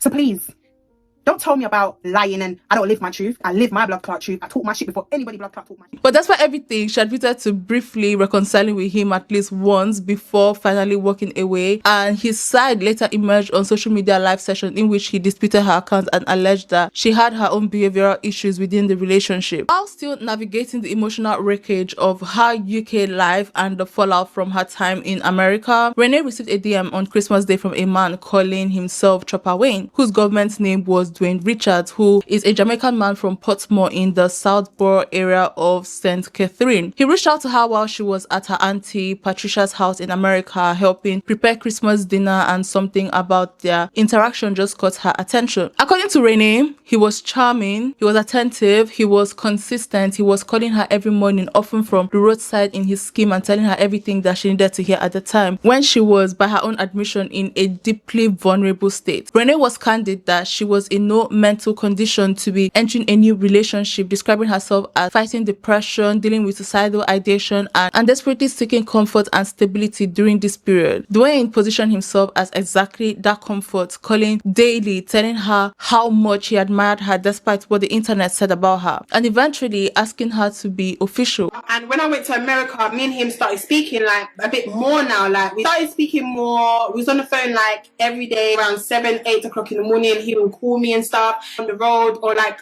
in a pathway, chilling in the scheme with his friends. Like he would be talking to me. He would go to the nearest person's house and speak to me and stuff. And the phone that he had wasn't so good. So he told me that the phone that he had wasn't in good conditions, allow him to do certain things, and the screen's fucked and all that. So I was like, okay, cool, bet. Just a disclaimer, everybody is entitled to tell me how they feel. Everyone can say, Renee, you is a fucking idiot. Renee, you wear your heart on your sleeve. You fall in love too quick. You understand what I'm saying? At the time when I met Dwayne, I was going through so much in my personal life. I got away from the UK because I was dealing with depression. I was dealing with so much stuff mentally in my brain that I wasn't really mentally stable. Do you understand what I'm saying? I was going through so much emotions. I was fighting suicide. I was going through depression. Like, I was just in a dark place in my life. You understand? So at the time, I'm seeking love. At the time, I'm seeking comfort. At the time, I'm seeking someone to just be there for me and just comfort me. So when you're vulnerable, people take advantage of you. You understand? But in the moment, you're not really thinking too tough. Like, right, like, you know, I'm vulnerable and I'm allowing people to take advantage of me. I'm not deep enough. I'm just seeing it as like, I just need somebody to talk to or someone to be there for me. He was always speaking to me. Like, he would talk to me every single day, an hour before Jamaica in February. He said to me that he wanted me and him to be official. He said to me that he wanted me and him to be together. He told her that he was single, that he had investments overseas via his brothers, and that he had previously been living well in America before being deported for robbery. This should be a lesson to you people, because if you're dating someone, the person was involved in robbery, you should have nothing to do with that person. Like, you should have nothing to do with an ex-criminal that was in for something like robbery or theft or killing someone. Like, you should have nothing to do with that person. I do not care what you have to say. It could be you next. But anyways, in reality, he was a deportee with no income, living in an arrangement that, as would later emerge, was actually his girlfriend's family home. He also coached Renee on what to say publicly, instructing her to tell her audience that they had known each other for a long time and had been friends across multiple Jamaican trips, so that no one would think that he was using her for sweets. So basically, sweets are like the Jamaican slang for financially exploiting someone in a relationship. And that should be another red flag. Miss R Fabulous, that should have been a red flag, because why are you already telling me what to say and we've not even like been really into this whole relationship? He told me at the time when me and him was getting to know each other that he was deportee. I asked him, what did you get deported for? He said he got deported for robbery and stuff like that. So I was like, okay, cool, like, bet. I got to Jamaica now. Bear in mind, I already know that he's a single man. You know that he's a deportee. I already know the main stuff. He told me that he had a son that he hasn't seen since the son was a baby. And how much he hates his baby mom. He can't stand the baby mom. He don't chat to the baby mom. He told the house that he's living in right now, that's his mom's sister house. He told me when he got deported from America to Jamaica, he was staying at his auntie's house in Hull Harbour. He said he was staying there, getting into a fight with his uncle. And the uncle basically must have done something to him, and them two got into a fight. His auntie told him that he had to leave, and he ended up leaving, and he went to go live in Portmore. In late January 2023, Renee flew from Houston, Texas to Jamaica, and she sent Dwayne £500 in advance to rent a car so that he could drive her around the island while she filmed vlogs. He picked her up from the airport in a white Axia, and for the first month, things happened largely smooth. She stayed in an Airbnb and he was with her every single day, with the exception of one significant argument during which he disappeared for what he claimed was his auntie's house. What Renee did not know at that time was that his auntie's house was in fact the home of his girlfriend, a woman named Mika, with whom he had been in a relationship for years and with whom he was now living with. He said when he got to Portmore, he was renting a fucking house, a big house with bare man them, like with bare group of guys that was all going halves on the rent. Nobody wanted to pay the rent, so he had to end up paying the rent for himself. And he said he couldn't manage paying the rent anymore. Like, he had to look for an alternative. He had a friend that told him that there was a house in Southborough that's an abandoned house and the person's gone to Farring to go and live. So he can go in that house and live, which is the same house that is behind Mika's fucking house in Southborough. Living in that house, and this is how he met Mika. He met Mika because he was living in an abandoned house, basically, that was behind Mika's house. The two started speaking, started getting to know each other, and then, like, he used to always go to Mika's house, he used to always stay over there, he used to always fuck her, whatever in her yard. The house that he was living in and paying rent in, Mika said to him, there's no point you living over there, sir, and paying rent when you're always here. You might as well just come move into my house, right? So the people then wanted the house back. The unraveling began at the end of February when people in the Southborough community began contacting Renee through Instagram to confirm what was happening. 3 people had messaged her separately, like 3 separate people messaged her confirming that Dwayne had never been single and that Mika had known about Renee the entire time, and that Dwayne had a pattern of targeting overseas women to extract money and material goods, having reportedly done the same thing to an American woman previously. When the truth came out, Dwayne went on social media himself, and it's a move that backfired and only amplified the story across social media. So basically, Renee then filmed a multi-part story response, including Storytime Part 1, The Truth, Swindled by My Jamaican Bleacher Boyfriend, in which she laid out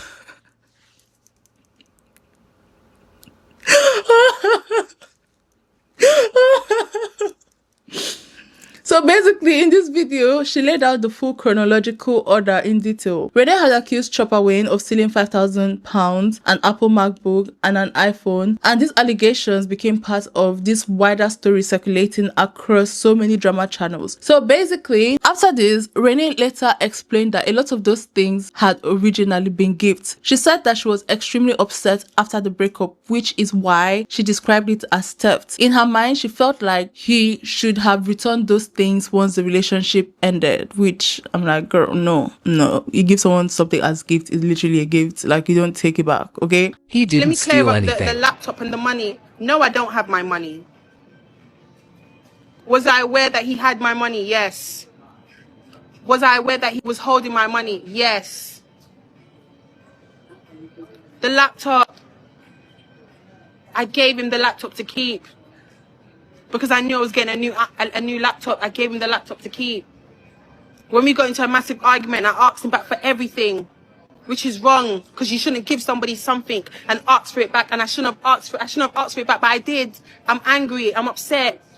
And the reason why I was so angry and upset is because the way he spoke to me on text message. Honestly, I think most people can understand the emotion behind it. Personally, I cannot, because once I give someone something, I just forget that I gave you something and then I just move on. Breakups make people irrational sometimes, and when people are hurt, angry, embarrassed, or heartbroken, they can say wild things. Sometimes they do exaggerate. Sometimes they say things that are not fully accurate because they are reacting emotionally in that moment. The difference is that most people vent privately to friends, but some influencers vent publicly to massive people, and that changes everything, because by the time somebody tries to clarify what really happened, it is often already too late. People usually remember the original accusation, not the explanations that comes afterwards. Somebody's name can become permanently attached to certain labels online, even if the full story later turns out to be much more complicated. And honestly, I think this is one of the clearest examples of what can go wrong when somebody lives their emotional life online constantly. Because once you're angry in front of an audience, it is no longer just a private emotional moment anymore. It becomes public record. Every reaction starts looking like an evidence. Every accusation is something that someone can just pick up their phone and just search on TikTok or YouTube. And every statement that someone makes, whether it's impulsively or not, it just becomes this permanent stain on your record and on your social credit. And honestly, I genuinely do not think that human beings are emotionally built to process heartbreak while thousands of strangers are watching in real time. Renee also raised genuine fears for her safety, with accounts circulating on TikTok that she had received threats following her decision to go public. And she also expressed fear for her life, and she also said that she felt intimidated because of exposing him within his own community in Portmore. So, was the MacBook and laptop and 5K really a gift, or was she forced to say that? I don't know. Only Renee can answer that, okay? Because I don't know. I really don't know. I really don't know. Again, only her knows the truth. And that brings us to part 11, the baby father saga, Theo.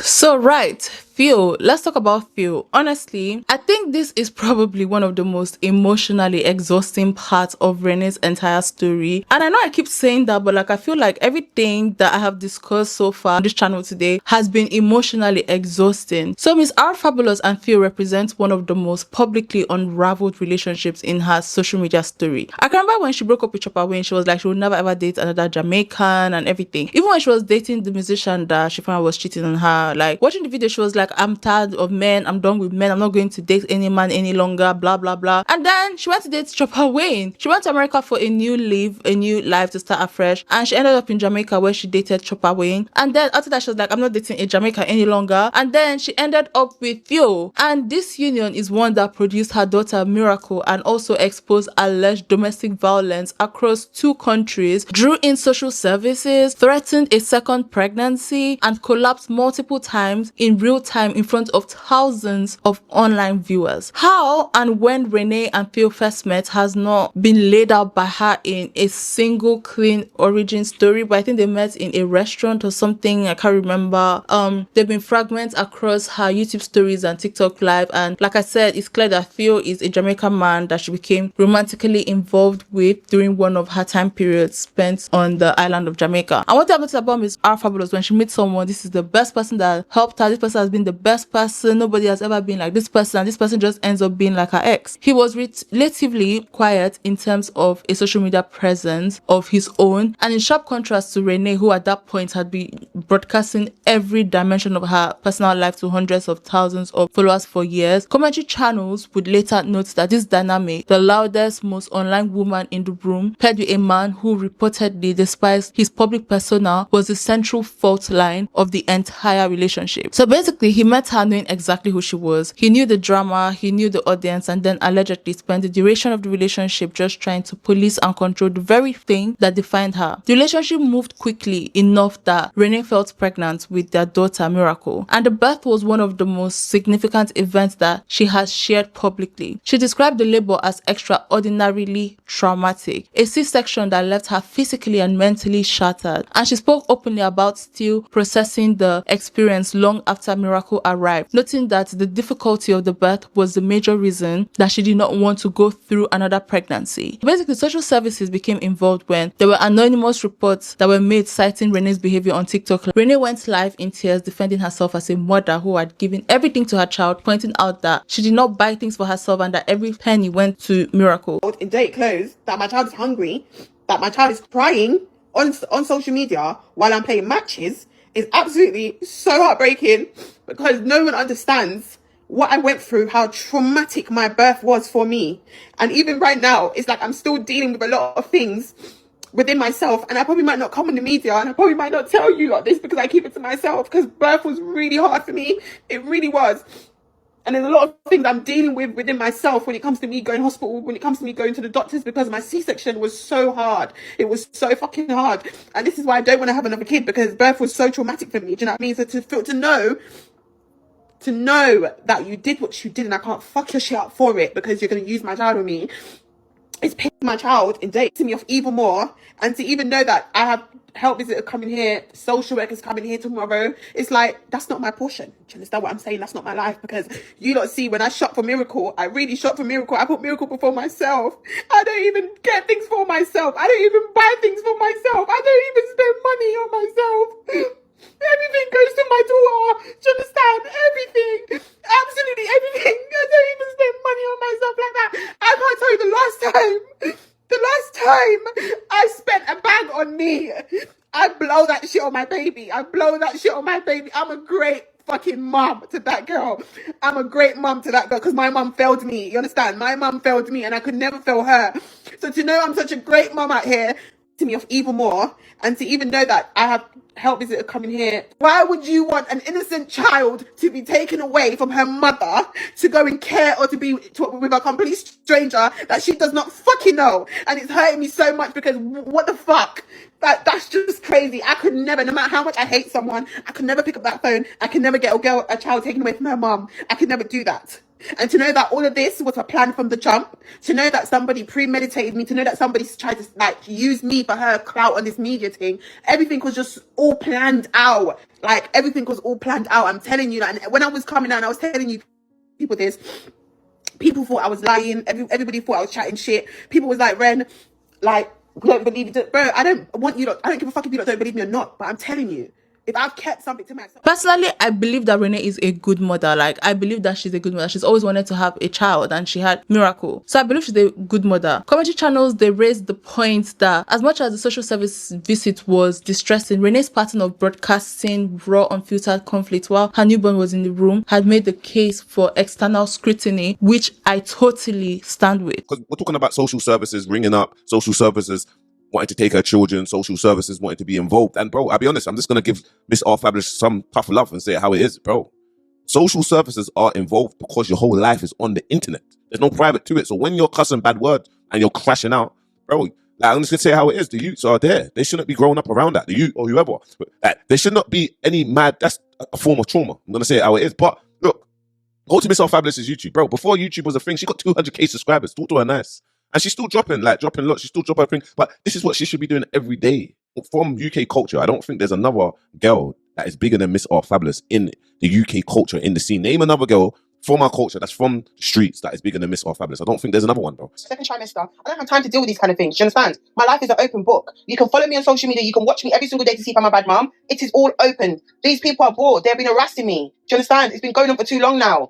They said I wasn't pregnant. I had someone follow me to my maternity scan appointments, take pictures of me. I've had people say I'm not pregnant when I'm pregnant. I've had people call you guys every single day when I was 2 weeks post-op, making my life a misery. But, like, come on, my daughter's 1 year old. Like, if I was a very bad mum, you lot would know about it. I don't have time for the stress. I really don't need it right now. If you don't want to come over, I'm at my mum's house. I've given you lot my address. If you don't want to see my daughter, you can see her. That's the thing, bro. Well, I'm leaving. So I don't know when I'm going on holiday. But that's the thing. Like, respectfully, like, you don't call the shots, they call the shots. You can do whatever you want to do for the internet. They're just going to write it down. They're going to write it down. They're going to write it down. They're going to write it down.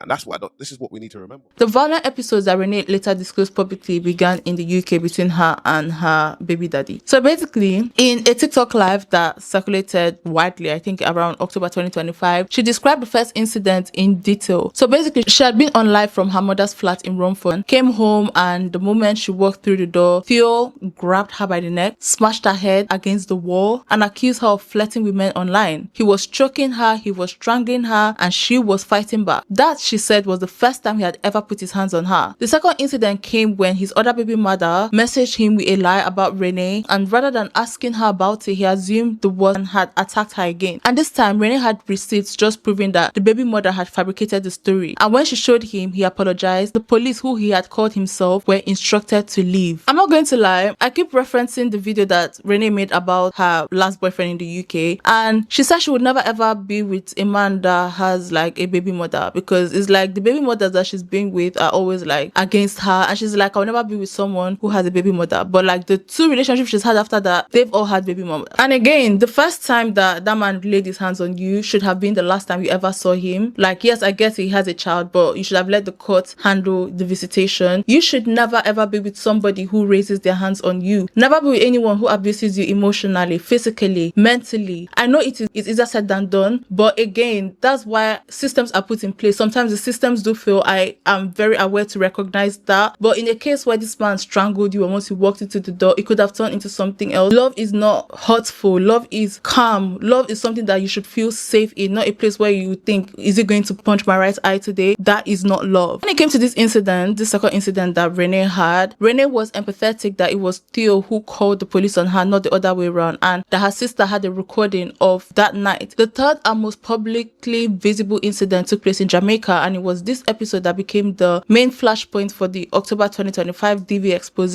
Renee had been on live all day just helping her friend Millie, who was traveling to Jamaica, to stay with her. Theo allegedly did not want Millie around, reportedly told Renee to get off the live and leave the station alone, and the argument escalated after Renee went to pick Millie up from the coach station and bring her to her Airbnb. Today, I was on live all day trying to help Millie for morning.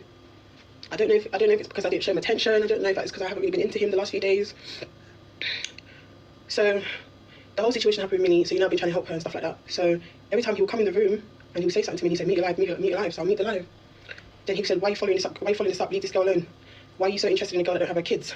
I don't want my child around that. I don't want that around, that kind of energy around. I was like, she's coming to Jamaica. I can't leave her stranded. He said to leave it alone. I came off the live. Sorry, Mama. I came off the live eventually. And then when I came off the live, he was giving me attitude. He wasn't trying to eat it. He was just being rude to me. He was being so nasty. I don't even know what the hell was his problem. So obviously, I bought food for me and my friend. He came and I bought the food, looking at me now, pre the situation, telling me meet my life again. So I meet my life again. You know, I come off for that, I come off for that, you know, I come off for that. You just sit around here and So I was like, what does it matter to you? Like, I'm not doing nothing to you. I don't understand. He's like, don't you see this is bad drama. Cool. I come from my life, I went to have another shower, blah, blah, blah. Then I had my shower. He's like, where are you going? Because obviously I put my clothes on now, innit? Like, I had to go get Millie at the coach station. So I went to go get Millie at the coach station. He's like, so who's going to watch Miracle? I was like, you can watch Miracle, you're not doing nothing. What's the problem if you watch Miracle for an hour? I'm only going to go pick up the girl and drop her to her Airbnb. He gave me attitude. I was like, she's your child. What's the problem to watch your child? He said, that's fine, then go on. So my friend came to pick me up, got in a taxi, went to pick up Millie. I've never sat down and I've never spoken about Millie to this man. A man that doesn't like drama, why would I sit there and speak to you about any drama? Do you understand? Every time these screen recording pages screen record my lives on a daily basis, this man comes and this man shows me the screen recording. You understand? Every time. Renee, what is this? Renee, what is that? Renee, what is this? Renee, what is that? Renee, what is this? Renee, what is that? Every single time. I come in now from dropping Millie. Everything was fine. Everything was cool. I came in the house. I went and had a shower. I was laying in the bed with my towel on. Didn't get dressed yet. He's come in the house. Sorry. Oh. He's come in the house and he's like to me, so when are you gonna leave this drama thing alone? I said, wait, I turn around because I'm on my phone and he's like, when are you gonna leave this drama thing alone? I said, what are you talking about? I picked up the girl and I dropped her to her Airbnb. What's the issue? Why do you keep talking to me about this all day?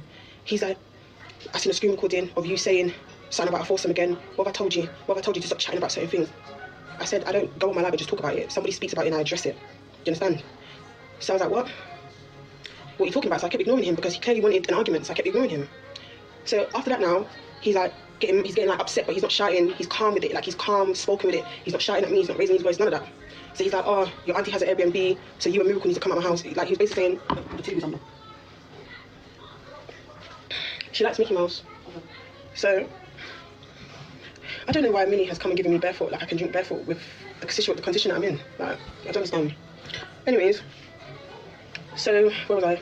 Yeah, so he's come now, he's talking about this whole Millie thing. He's talking about Millie to me. He's saying that, oh, when am I gonna leave Millie? Like, when am I gonna leave this Millie thing? Am I gonna be following it up in Jamaica? He's like, what? Is she gonna be around us all the time? I was like, if you don't want her around you, I ain't gotta be around you. I'm not gonna leave the girl stranded in this country. You understand what I'm saying? I went to pick her up. I brought her to her Airbnb. What is the issue? Why are you starting an argument with me? Cool. The guy keeps talking, so I'm ignoring him at this point. Then he's like, you don't want to be around the drama, red to tape, blah, blah, blah. Me and Miracle should go stay at my auntie's house and come at his house, whatever. So I said, fine. I packed my shit and I packed my daughter's stuff. And I said, drop me somewhere. I'm not going to stay in your house. It's 11 o'clock at night time and you're telling me and my child should go somewhere. That's fine. You ain't got to tell me twice. I get the fuck out. Do you understand? I don't care. Phil's own father was present and allegedly this man held Miracle but did not intervene to stop his son. And according to Renee, Phil told her and Miracle to leave the house at 11 o'clock at night. She packed her things. He drove her to the police station so she could file a complaint, but she did not file that night, partly because of the concerns about how the Jamaican police would handle it, given that Phil was locally known and she was not. He said me and my child should go. So I packed up my stuff, packed up my suitcase, and I'm ready to leave. Got my stuff and everything together. I was like, can you help me put the stuff in the car? He's like, I'm not putting that in the car, do it yourself. Where am I? I've got the baby in my hand, yeah? Because you know Miracle's crying, she just woken up. So I had the baby in my hand. So, you know, I'm packing 4 or 5 suitcases by myself with the baby on my hip, and he's standing there with his phone in his hand, recording me, and then sometimes he's not recording me, he's typing on his phone. Cool. So I'm still packing whatever. I bought all the luggages outside. Now, he's cussing me, calling me names, I'm calling back names, I'm saying things to him, he's recording me. I don't give a fuck if he's recording me, because I didn't start nothing. Now, when I was in the room, I said a remark to him, and he came over to me like this, so I grabbed him by his neck, and I scratched him, because he tried to hit me, you understand? So as he held me down on the bed, there was a lamp. I picked up the lamp to smash his head with it in it. At this point, my daughter's on, she's away from what's going on. So I picked up the lamp to smash him his head in it. So obviously my nail scratched him. He's got a long ass mark all around here. So as I turned around like this to pick up the suitcase, he did this, boom, in my face, like right here. And his dad was holding Miracle, and his dad stood there like this. God strike me if I'm lying. His dad was holding my child at the boot. I turned around to put the luggages in the boot. I didn't even expect it, I didn't even see it. He just, in my face. I just remember holding my mouth and screaming, and my daughter looking at me.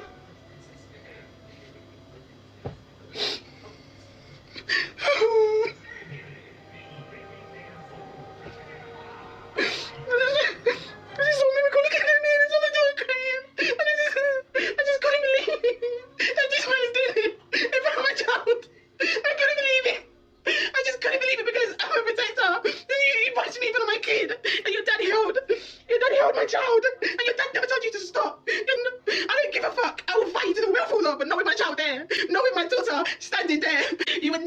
my child. And that's one reason why you're not on her birth certificate. You could never fuck with me. I'm too smart. I never put your name on that birth certificate for a reason. Because I knew if I put your name as her father, you have power against me. The financial dimension of the relationship is also another constant source of conflict. Renee alleged that Theo did not contribute financially to Miracle's upkeep. No food, no clothing, nothing. Which, honestly, I do believe. And that she had in fact been giving him her own money throughout the relationship. And maybe this is a controversial thing to say, especially when it comes to heterosexual relationship. I believe that you should not be with someone as a woman. I don't give relationship advice. This is just my own personal belief, okay? My own personal belief. I believe that in a heterosexual relationship, you should not be with someone that is on a lower, especially on a much more lower tax bracket than you are. You can be someone that like maybe just a step lower. As far as you're up, and the person is just like just a step lower that is also very sure of himself and not insecure about who he is. That can happen. But personally, I believe that, again, when it comes to something like that, should I even say, let me just keep quiet. I don't give people relationship advice. I just give because again, I understand the internet is so divisive, but I would not be the one as a woman in a heterosexual relationship to be feeding my man. I would never do that. If you cannot afford to take care of me, and our child, and I'm the one giving you money, you're not contributing anything to the child, I cannot do that. I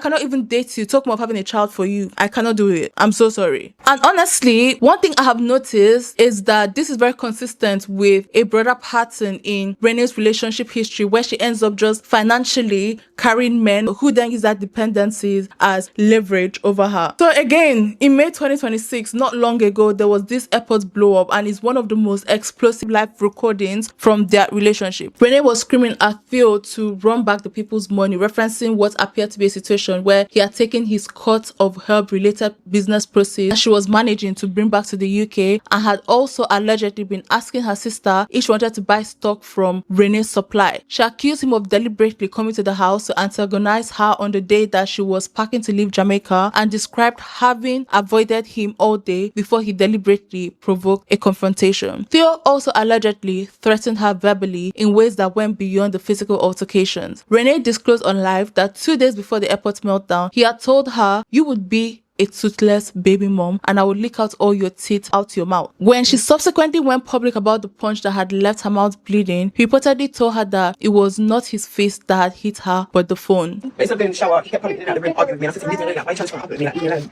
And he kept going back and forth, back and forth. I said, why do you keep marching in and out of the room? Like, leave me alone, go late, like, you're getting ready to go have a shower. Stop talking to me, like, leave me alone, like. So he kept going. We exchanged words, whatever. He kept saying, like, oh, I'm broke. He met me when I was a broke girl, when I had nothing.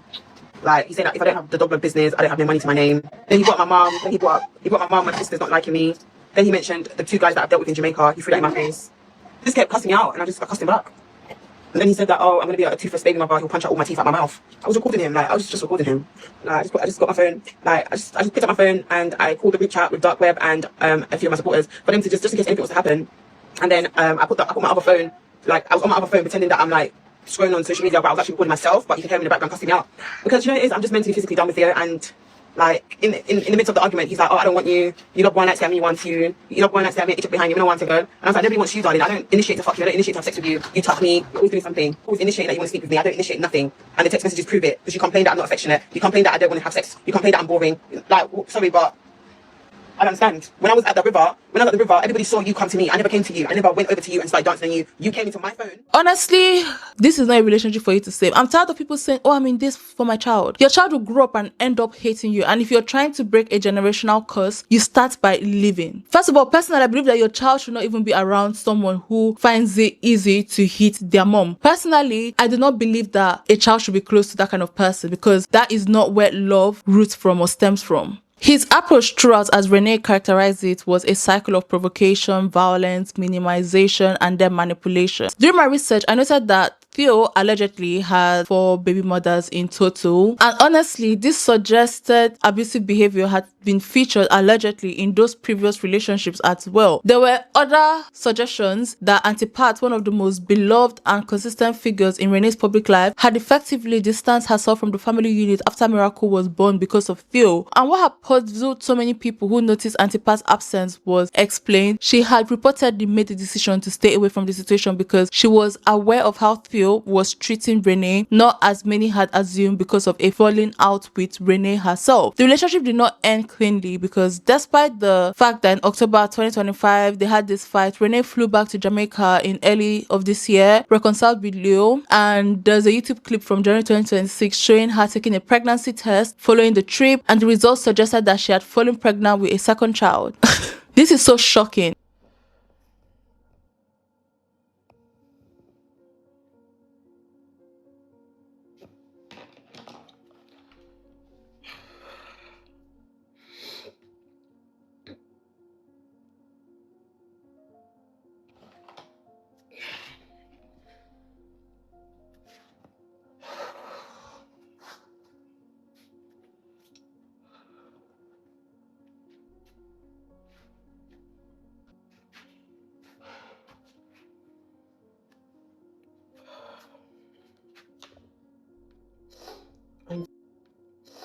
I'm feeling so bad. I don't know, my mind's everywhere right now.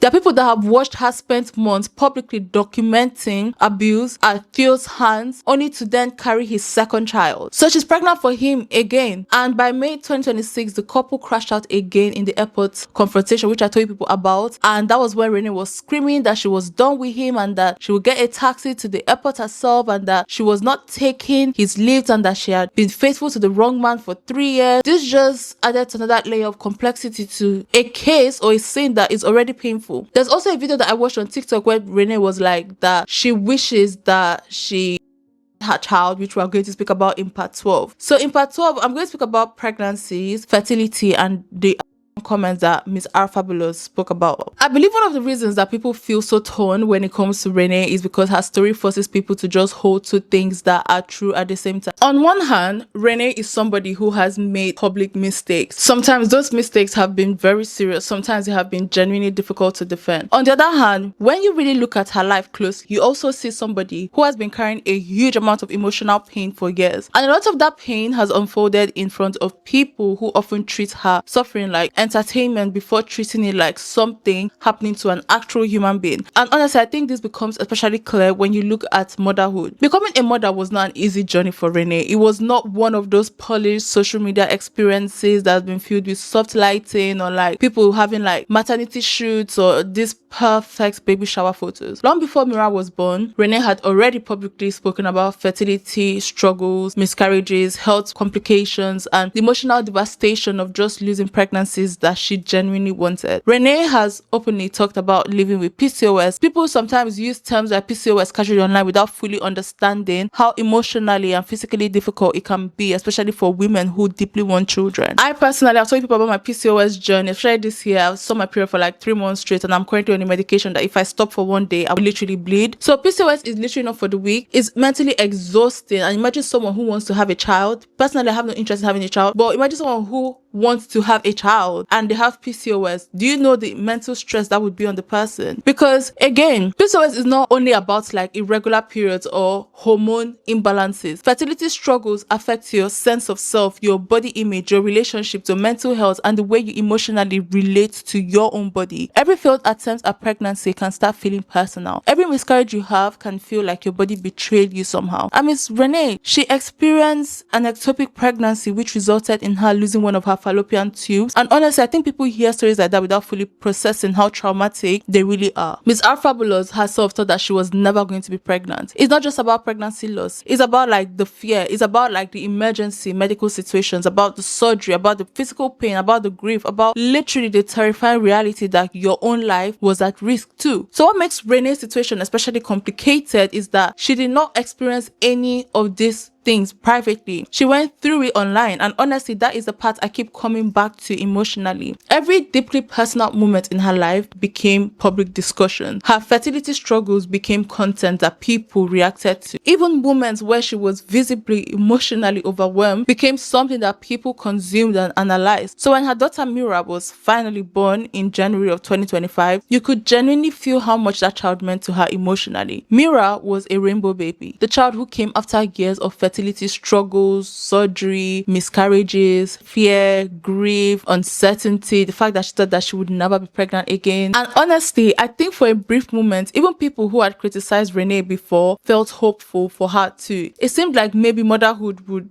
become a stabilizing chapter in her life. Maybe this would finally be the beginning of something calmer and healthier after years of chaos. But real life is really that simple, especially when somebody's entire existence has become intertwined with the internet. Because not long after Mira was born, public attention just shifted back towards Renee's relationship with Theo. There were arguments, there were breakups, there were live streams and domestic allegations. People started analyzing every interaction between them. People started speaking about like their separation and every moment that they have. Then in 2026, that was when Renee announced another pregnancy following the trip to Jamaica with Theo. And honestly, I think this is where the public conversation around Renee became especially uncomfortable, because people were no longer only reacting to her as an influencer or internet personality. They were reacting to her as a mother. People began questioning the emotional environment that her children were growing up around. They started discussing stability, about trauma, about safety, like the whole entire family dynamics. And if you're looking to break family and generational curse, this is not it. And honestly, I understood and I understand why people are like very much concerned, because when public relationships involve allegations of abuse, of emotional volatility, of like even the police being involved and physical violence, that pregnancy naturally makes people just emotionally invested. At the same time though, I also think internet conversations also flatten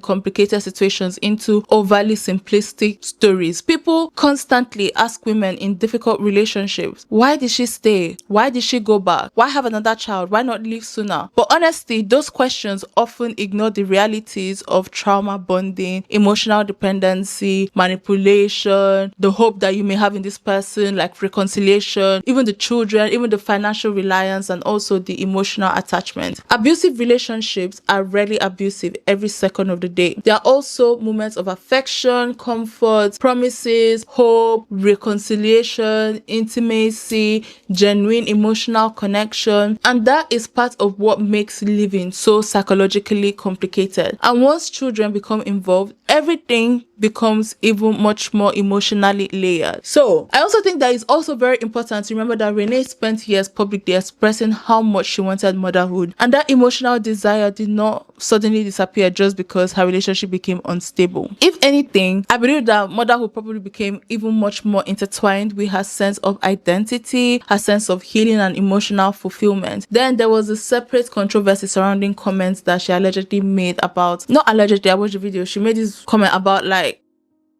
and this just made me like just question a lot of things, because it just added this complicated layer to how people viewed her as a mother. So Renee, in the video that I watched, she had spoken about wishing that she had aborted her child. Miracle. I take my accountability.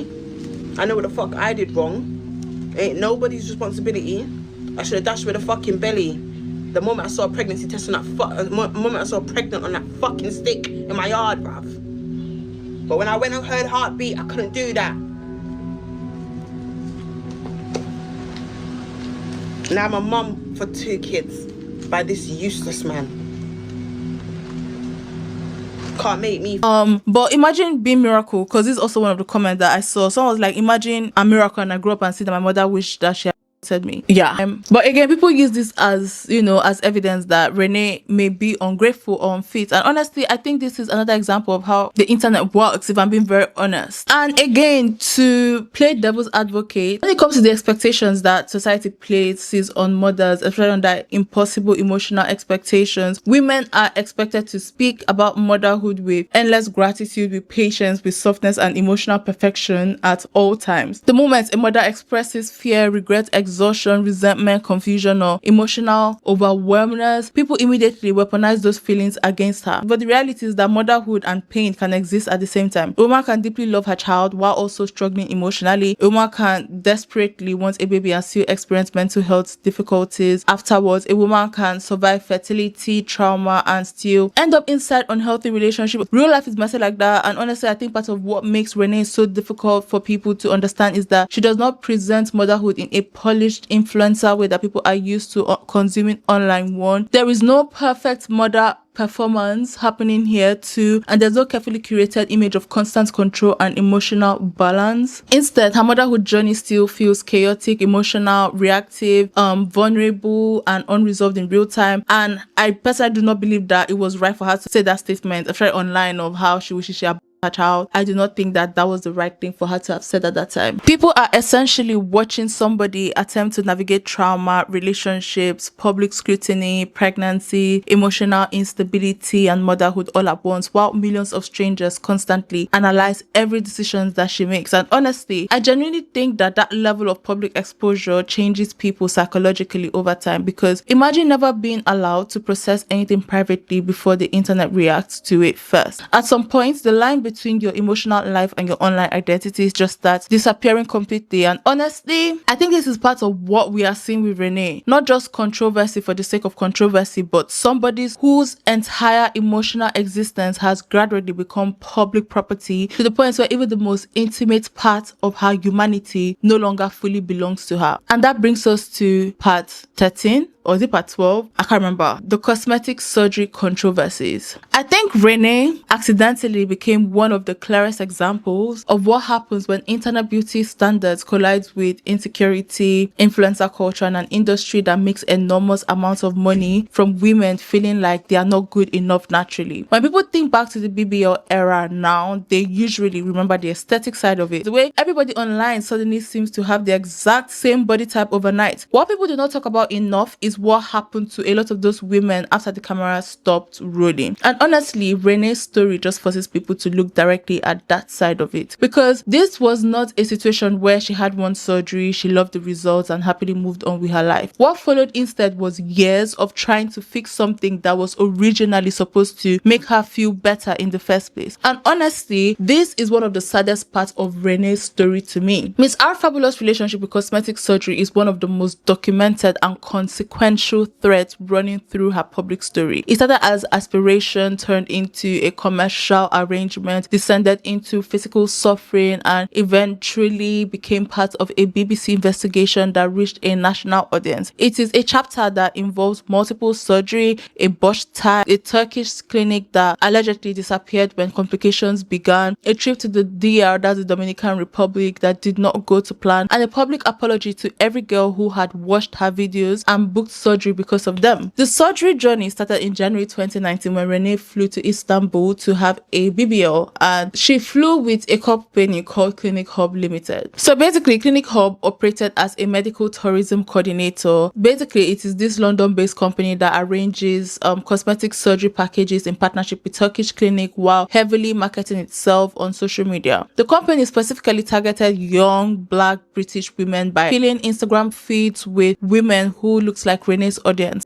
Cosmetic surgery package deals and pay influencers like Renee to mention them and effectively promote them in social media posts. Clinic Hub describes itself as your clinic away from home because all the procedures it offers take place in Turkey. And yeah, this is what I got to wake up to every morning. I first came across the company after seeing one of Renee's posts on Instagram. At that time, Clinic Hub had many pictures of young Black women on their Instagram feed. Considering that cosmetic surgery is still somewhat of a taboo in the Black community, I wondered why a Turkish company was directly targeting this demographic. But I can understand why, given the fact that social media and pop culture increasingly promotes images of Black women with a certain body shape.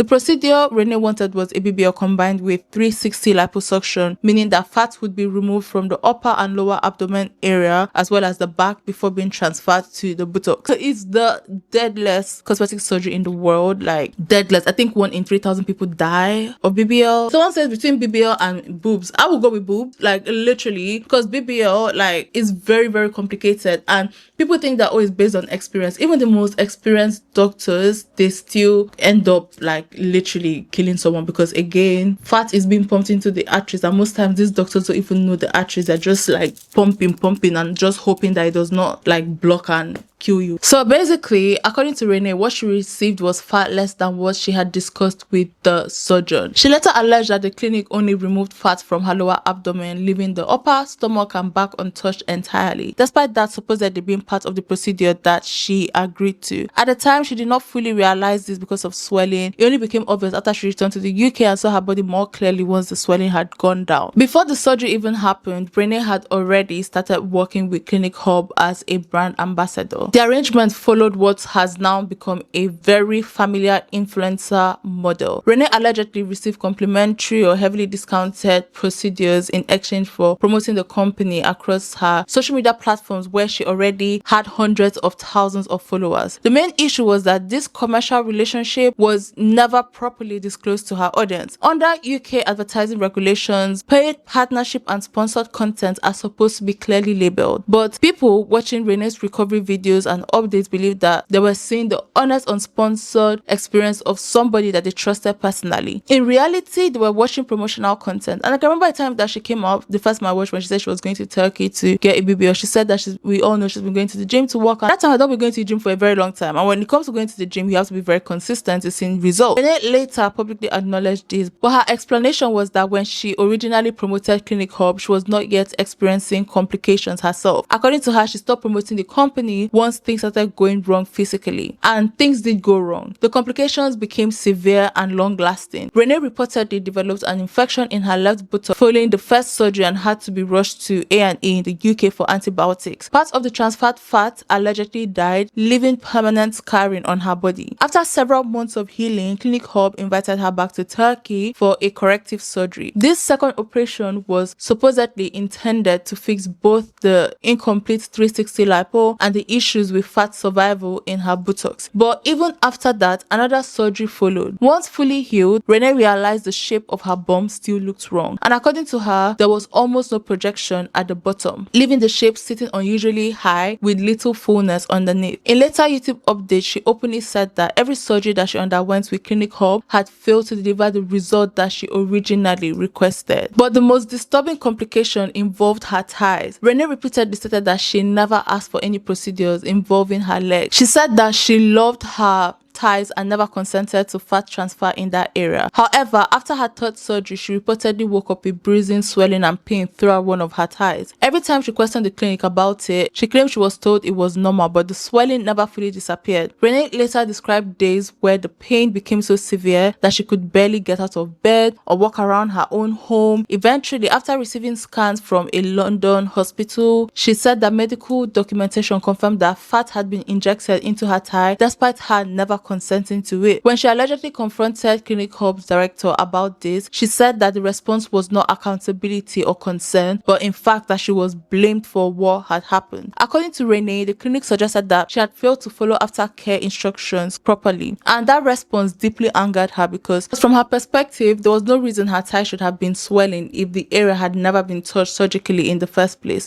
At one point, the director allegedly questioned why she had raised the issue publicly online instead of handling it privately. Renee's response was essentially that she refused to stay silent about what had been done to her body. By summer 2020, Renee uploaded a detailed YouTube expose titled "Regret on BBL: The Truth About Clinic Hub UK." According to Renee, after posting the video, more than 20 women contacted her privately with similar stories involving the same clinic. Some allegedly described being hospitalized, some were reportedly in tears, and others said they too had been told that their complications were normal after paying paying large amounts of money. Renee shared screenshots and voice notes from several of these women and openly admitted feeling devastated that her platform may have contributed to people trusting the clinic in the first place. One allegation that particularly shocked people involved a woman who reportedly nearly died after surgery. According to Renee, when concerns were raised to the clinic director, his response was allegedly, "Is she dead?" And that detail became one of the most disturbing parts of this entire controversy. The situation escalated significantly in January 2021 when the BBC included Renee's story in a wider investigation into cosmetic surgery tourism targeting Black British women. The investigation, produced through BBC Africa Eye and File on 4, named Renee Donaldson directly and used her story as one of the central case studies. The report concluded that many affected women were from Black and minority ethnic communities and that influencer marketing had been heavily used to target them through social media. Young Black women saw influencers they trusted promoting these procedures, making the clinics appear relatable and safe. The BBC reportedly contacted Clinic Hub director Ibrahim Kuzu as well as the surgeons involved, but none responded publicly. Renee herself appeared in the documentary and publicly apologized to women who had booked the surgery based on her own recommendations. She said, "I want to literally say I'm absolutely so sorry. I didn't know this company was so bad and so toxic."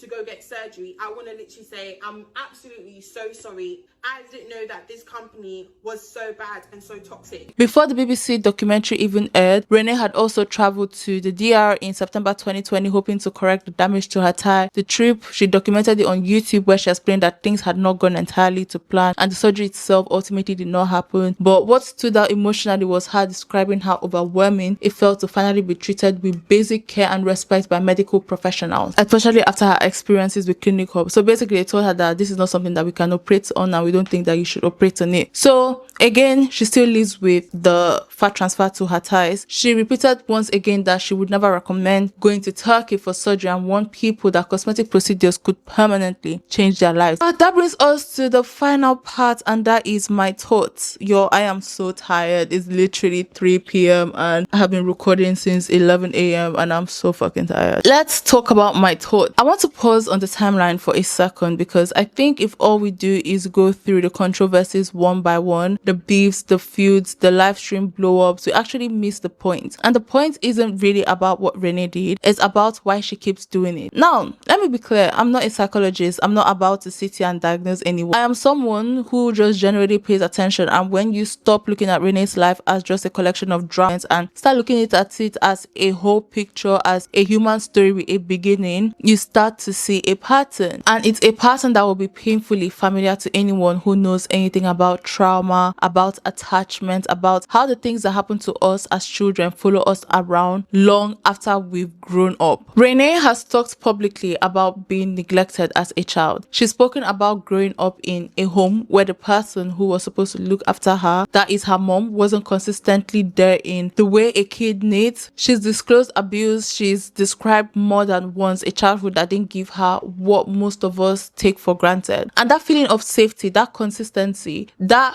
unconditional love that tells a child you're enough, you're protected, you don't have to fight just to exist. When a child doesn't get that, and I say this with absolute zero judgment because this isn't about blaming anyone, this is about cause and effect, they literally develop ways to cope. They learn how to survive in environments that are chaotic and unpredictable. They learn to be loud, they take up space, to swing before someone gets the chance to hurt them. They learn that love comes with conditions, that relationships are unreliable, that you have to hold on tight to the people close to you because they might disappear, and that if someone comes for your dignity, your reputation, your sense of who you are, you go to war over it. Because when you grew up without anyone consistently having your back, every small slight doesn't feel small, it feels like proof. It feels like confirmation of the things that you were told your whole life, that you do not matter. I think about that a lot when I watch how Renee responds to criticisms, the intensity, how fast it escalates, how she can just go from being calm to absolute nuclear in what feels like seconds. And if you're just watching from the outside, it looks extreme, it looks like too much. But reactions that feel out of proportion to the situation are almost always about something older than the current argument. The person who upsets you at 30 is really the only person who ever upsets you. They're just the latest one. And then there is her mom. This whole Mommy Fabulous situation is honestly one of the most uncomfortable parts of this story. And I say that as someone who looks at this analytically, not trying to be sensational about it, because think about it. Here is a woman who has publicly talked about being neglected and abused as a child, and her mother's response to that wasn't to step back, wasn't to handle it privately, wasn't to repair things away from the public. Basically, her mother's response was to come online, to build her own social media presence, to make public statements about her daughter's finances, her involvement with social services, her personal businesses, to essentially set up shop on the same platforms, competing for the same audience. Think about what that does to a person. You spend years building up the courage to speak your truth about your childhood, and the person you're speaking about is right there on TikTok Live telling your audience a completely different version. There is no room to heal. There is no space to process anything. The wound just keeps getting ripped open in public, in real time, with thousands of people watching and commenting. And Renee, because this is her world, this is where she always processed everything, she responds on the same platform, and round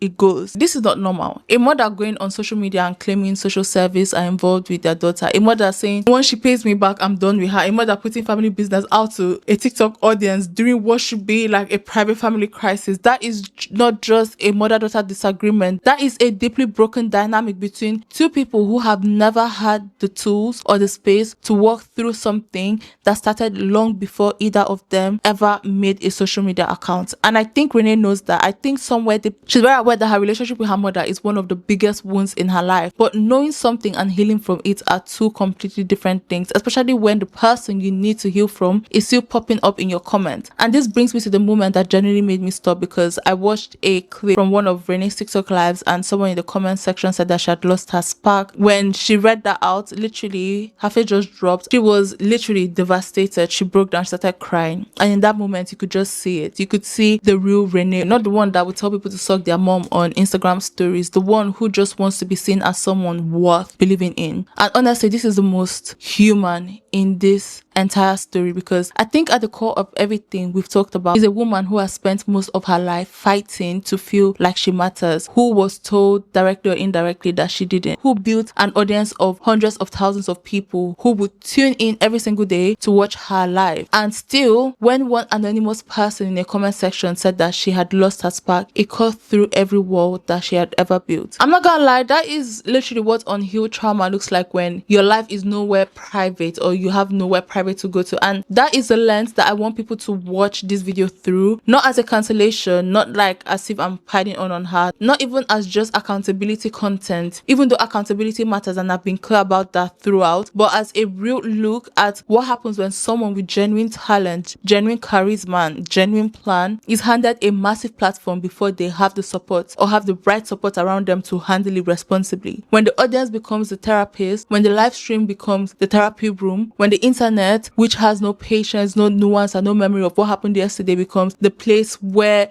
you try to work through the things that should be worked through somewhere else entirely. Renee is not a villain. She's also not free of responsibilities for the things that she's said and done. Both of those things are true at the same time. And I think sitting with both of them rather than falling into full defense mode or full condemnation mode is the only honest way to look at her story. But here is where the empathy has to meet the mirror. Everything I just said, I meant. I said that with sincerity. Understanding where someone comes from, understanding the psychological roots of why they behave the way they do, that matters. Context matters. It would be very dishonest of me to walk you through everything we've covered in this video and not acknowledge the threads that run through all of it. But, and there is a big but, there is a point where explanations just start to become excuse, and I think we need to be really careful about where that line is. Not just when we talk about Renee, but when we talk about ourselves too, because the uncomfortable truth is this: your childhood is not your fault, but your adulthood is your responsibility, and those two things have to exist together. They have to, because the alternative, this idea that what happened to you at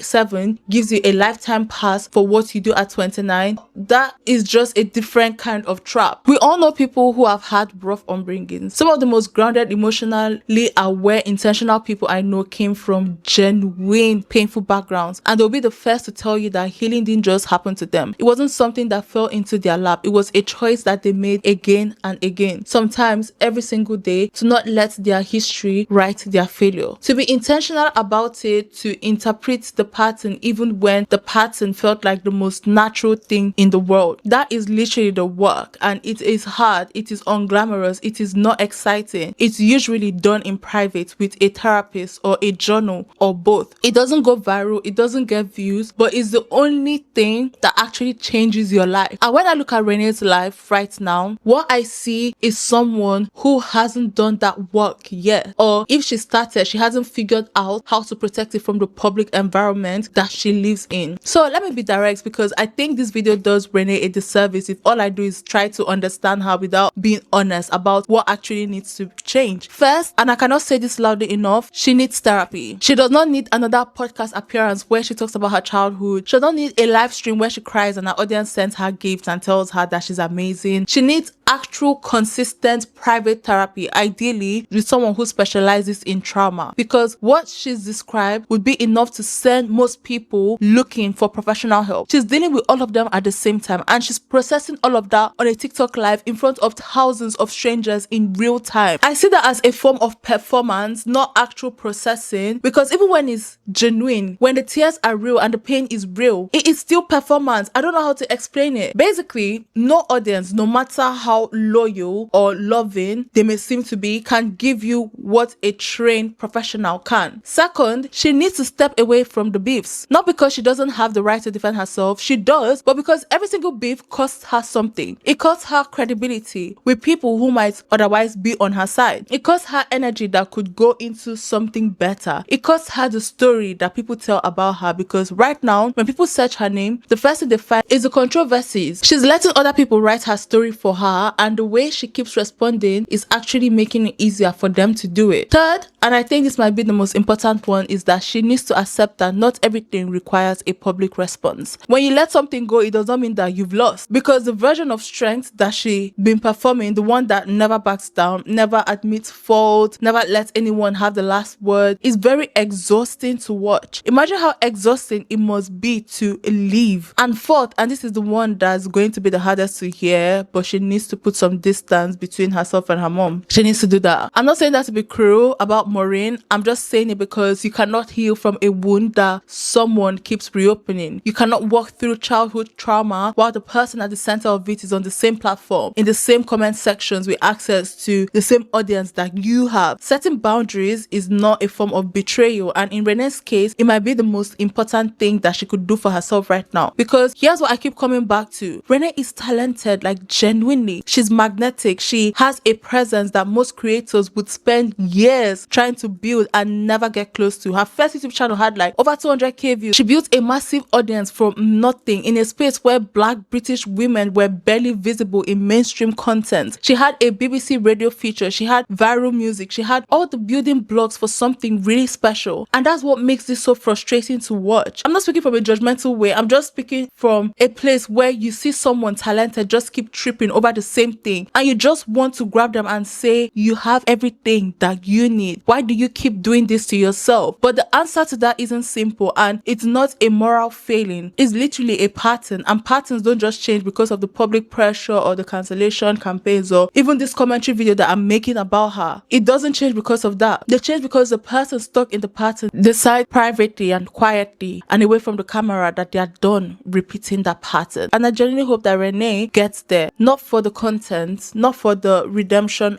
arc that this story may bring, but because she has a daughter, and soon she will have two, and those two little girls are going to grow up watching their mom. They're going to learn from her what loves look like, what conflict looks like, what it means to be a woman moving through the world. And that more than any beef, any controversy, any video like this, one is what's actually at stake here. You can survive a bad childhood. People do it every day. But surviving it isn't the same thing as breaking the cycle. Have strong boundaries. Know your worth. Know the limits. Know the shit you can take. People that tried me when I was younger can never try me again. Like, the boundaries I have, I do not play with myself. Are you sure about that? You got me. I do not play with my peace of mind. I do not let rubbish into my life. Be you family, friend, twin, whatever. I respect my boundaries. And because I respect my boundaries, people respect my boundaries too. Breaking the cycle, being intentional enough and brave enough to say this stops with me. That's the hardest and most important thing a person can ever do. And I hope that she does it, literally. But guys, that brings us to the end of this video. My lip gloss has been dripping so many times, but I am so fucking tired. My makeup has worn off. I'm just like, yeah. But guys, that brings us to the end of this video. Thank you so much for watching and for stopping by. I really do appreciate. Yeah, tell me what you guys think about this video. This is a very long one, but I think it's very necessary. Only God knows how many minutes or hours this video has taken. I think it's close to 3 hours, and this is minus the clips I'm going to put inside. But I'm not making a part 2 because on this channel we don't really do part 2s except something new has come, but we record one video to the end. So yeah, that's what we do on this channel. So if it's too long, you can cut it and continue. But if you made it to the end, drop a white emoji. Okay, thank you guys so much. I don't know how I feel about this my makeup, but it is what it is. Thank you guys so much for stopping by. I really do appreciate each and every one of you. I'm recording this video on Monday the 25th of May, and maybe I'm delusional, but I'm thinking to release it on Saturday. So what do you guys think? And I'm the one that's going to edit everything myself and all, and I just really hope that, you know, it comes out on Saturday. If it does come out on Saturday, I would know that I'm the most hardworking person ever. Okay, but thank you guys so much. I really do appreciate you guys for being here. I'm thinking, should I go and buy okra to cook, or because I bought ayamashe, should I just boil rice and just start editing this video? Because tomorrow I'm going to go and get piercing. So yo, look at my stretch ear. See, this is 8mm, and yo, I am literally so obsessed with this. I want to change the jewelry to like metal. I'm so obsessed with this. Like, this is so literally so cool. Like, I'm being very, very honest. So I want to get like more piercing here because this looks so bad. So I want to get like more piercing here, and I want to get another one here. I'm going to start opening this ear. I'm going to start opening that ear because I think I want my 2 ears stretched. Did somebody say just eat? I just had to do that. But guys, oh my god, this has been a very long one. I am so tired. Yeah, but thank you guys so much. In case you guys have not seen my hair, I made my hair myself, as I always do. I have this cowries on it. Let me know what you guys think about this video. You're getting so tired. Oh my gosh. Oh my gosh. Sorry I cannot yap with you guys for so long because video is already long and I'm already losing my energy. But thank you guys so much if you made it to the end of this 6-hour video. I'm trying to think that it's 6 hours by this point. Thank you, I really do appreciate. And again, please do not go and send hate to Miss R Fabulous. I'm not about that life. Thank you so much, and till next time, bye. Guys, I don't know what adrenaline came in on me. It's currently the next day, Friday. I just finished editing the first draft, and it's literally 10:29 a.m. So when I say I've edited the first draft, this is before I've put the reference videos. I don't know what the fuck. I don't know what came. I know I'm still wearing the same clothes, but yo, please share this video because your girl is tired. Thank you. So guys, literally it's 8:51 p.m. and can you guys believe that I used fucking hell? I started re-editing around like 7 p.m. yesterday because the hard drive I got was not working, and literally it took me less than 24 hours because I slept like around 1:30 and I finished editing this video. I literally just finished editing this video. I'm going for piano people because I was like, I'm not missing that. So I'm going for piano people. I am so fucking tired. I've only slept for 3 hours, but I'm going to go and shake my ash.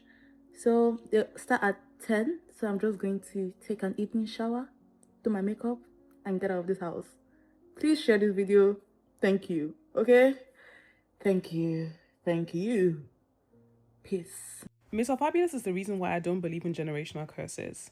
She's a victim. Even though a lot of you find it hard to empathize with her, she's a victim of a toxic family environment where she was never taught to make decisions that would benefit her and was never poured into with love, with encouragement. And why I bring up generational curses is because Africans, and particularly religious Africans, always choose to blame their faith on something else, a higher power that has put this curse on their family that they cannot come out of, in order for them to evade responsibility and take responsibility over the wrong choices they make.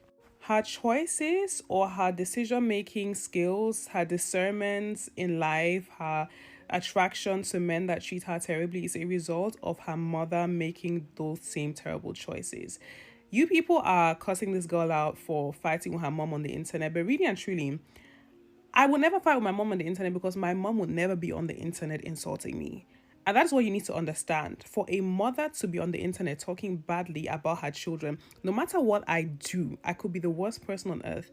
My mother would rather sit quietly and allow me to speak before she comes on the big net, internet, Beyonce's internet, to talk bad about her kids.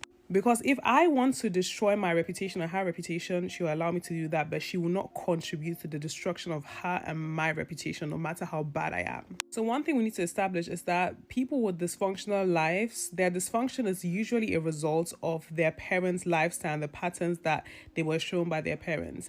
Because there's no way you can tell me that she constantly ends up with men that treat her terribly, makes all these bad choices when it comes to men, clearly has issues in managing her emotions, particularly her negative emotions like anger, her sister having children at such a young age, 3 kids at such a young age, and people villainizing her for that. And while I understand that you can question why someone at 21 has 3 kids, you need to understand that someone would willfully, with the knowledge of the consequences of having 3 children, have 3 kids at 21, not someone whose brain chemistry is fully like healthy. I saw this video of her talking about, or even Mr. Fabulous saying the same thing, how their mother never encourages them, speaks life into them, she's always negative around them. And I think if you have not lived in an environment where you're not being poured into and all you get is negativity, people speaking negatively over you and into your life, you will never understand how it is to live in a world where you feel like nobody believes in you, and even your mother, the first person you met on this earth, does not believe in you and think you're a failure. And I think that's why for people like that, it's easy for them to make certain choices because they have already given up on themselves at a very young age. And while I blame their mother for a huge portion of their dysfunction, they still need to take responsibility. The sister, I think, is doing a good job at doing that. Renee, on the other hand, Renee, today she grows, she does personal growth. Tomorrow she's decreasing again. So she's never been consistent with her personal growth. But I think that a lot of people can learn from this situation instead of bashing them, because a lot of you end up in the same situation as your parents or similar dysfunctions, not because there is a generational curse upon you, but because you spend so much time dwelling on the fact that you're a victim and life has been so unfortunate to you that you don't see and accept your own responsibility that you have for your own life and the life of your children. Because once you have children, what you do not want is now to transfer that trauma onto them. Because Renee, if you're sitting here on live 24/7 and you're regularly fighting with people, getting angry, just the fact that you're angry, that is not an environment that can create a productive and a happy child, because all these negative emotions are around that child. So meanwhile, you're valid in feeling how you feel about the mistreatment you may have received from your mother, you are subjecting your daughter to a similar toxic and hostile environment by exposing her to these negative emotions. And that's how the cycle continues. And it's not because there is a curse that has been laid upon your family. It's because generational patterns may feel like a curse. And it's difficult for you to change those lifelong habits. Therefore, it feels to you like you've been cursed, but it is a pattern which is still a decision you're actively making and you have to stop actively making.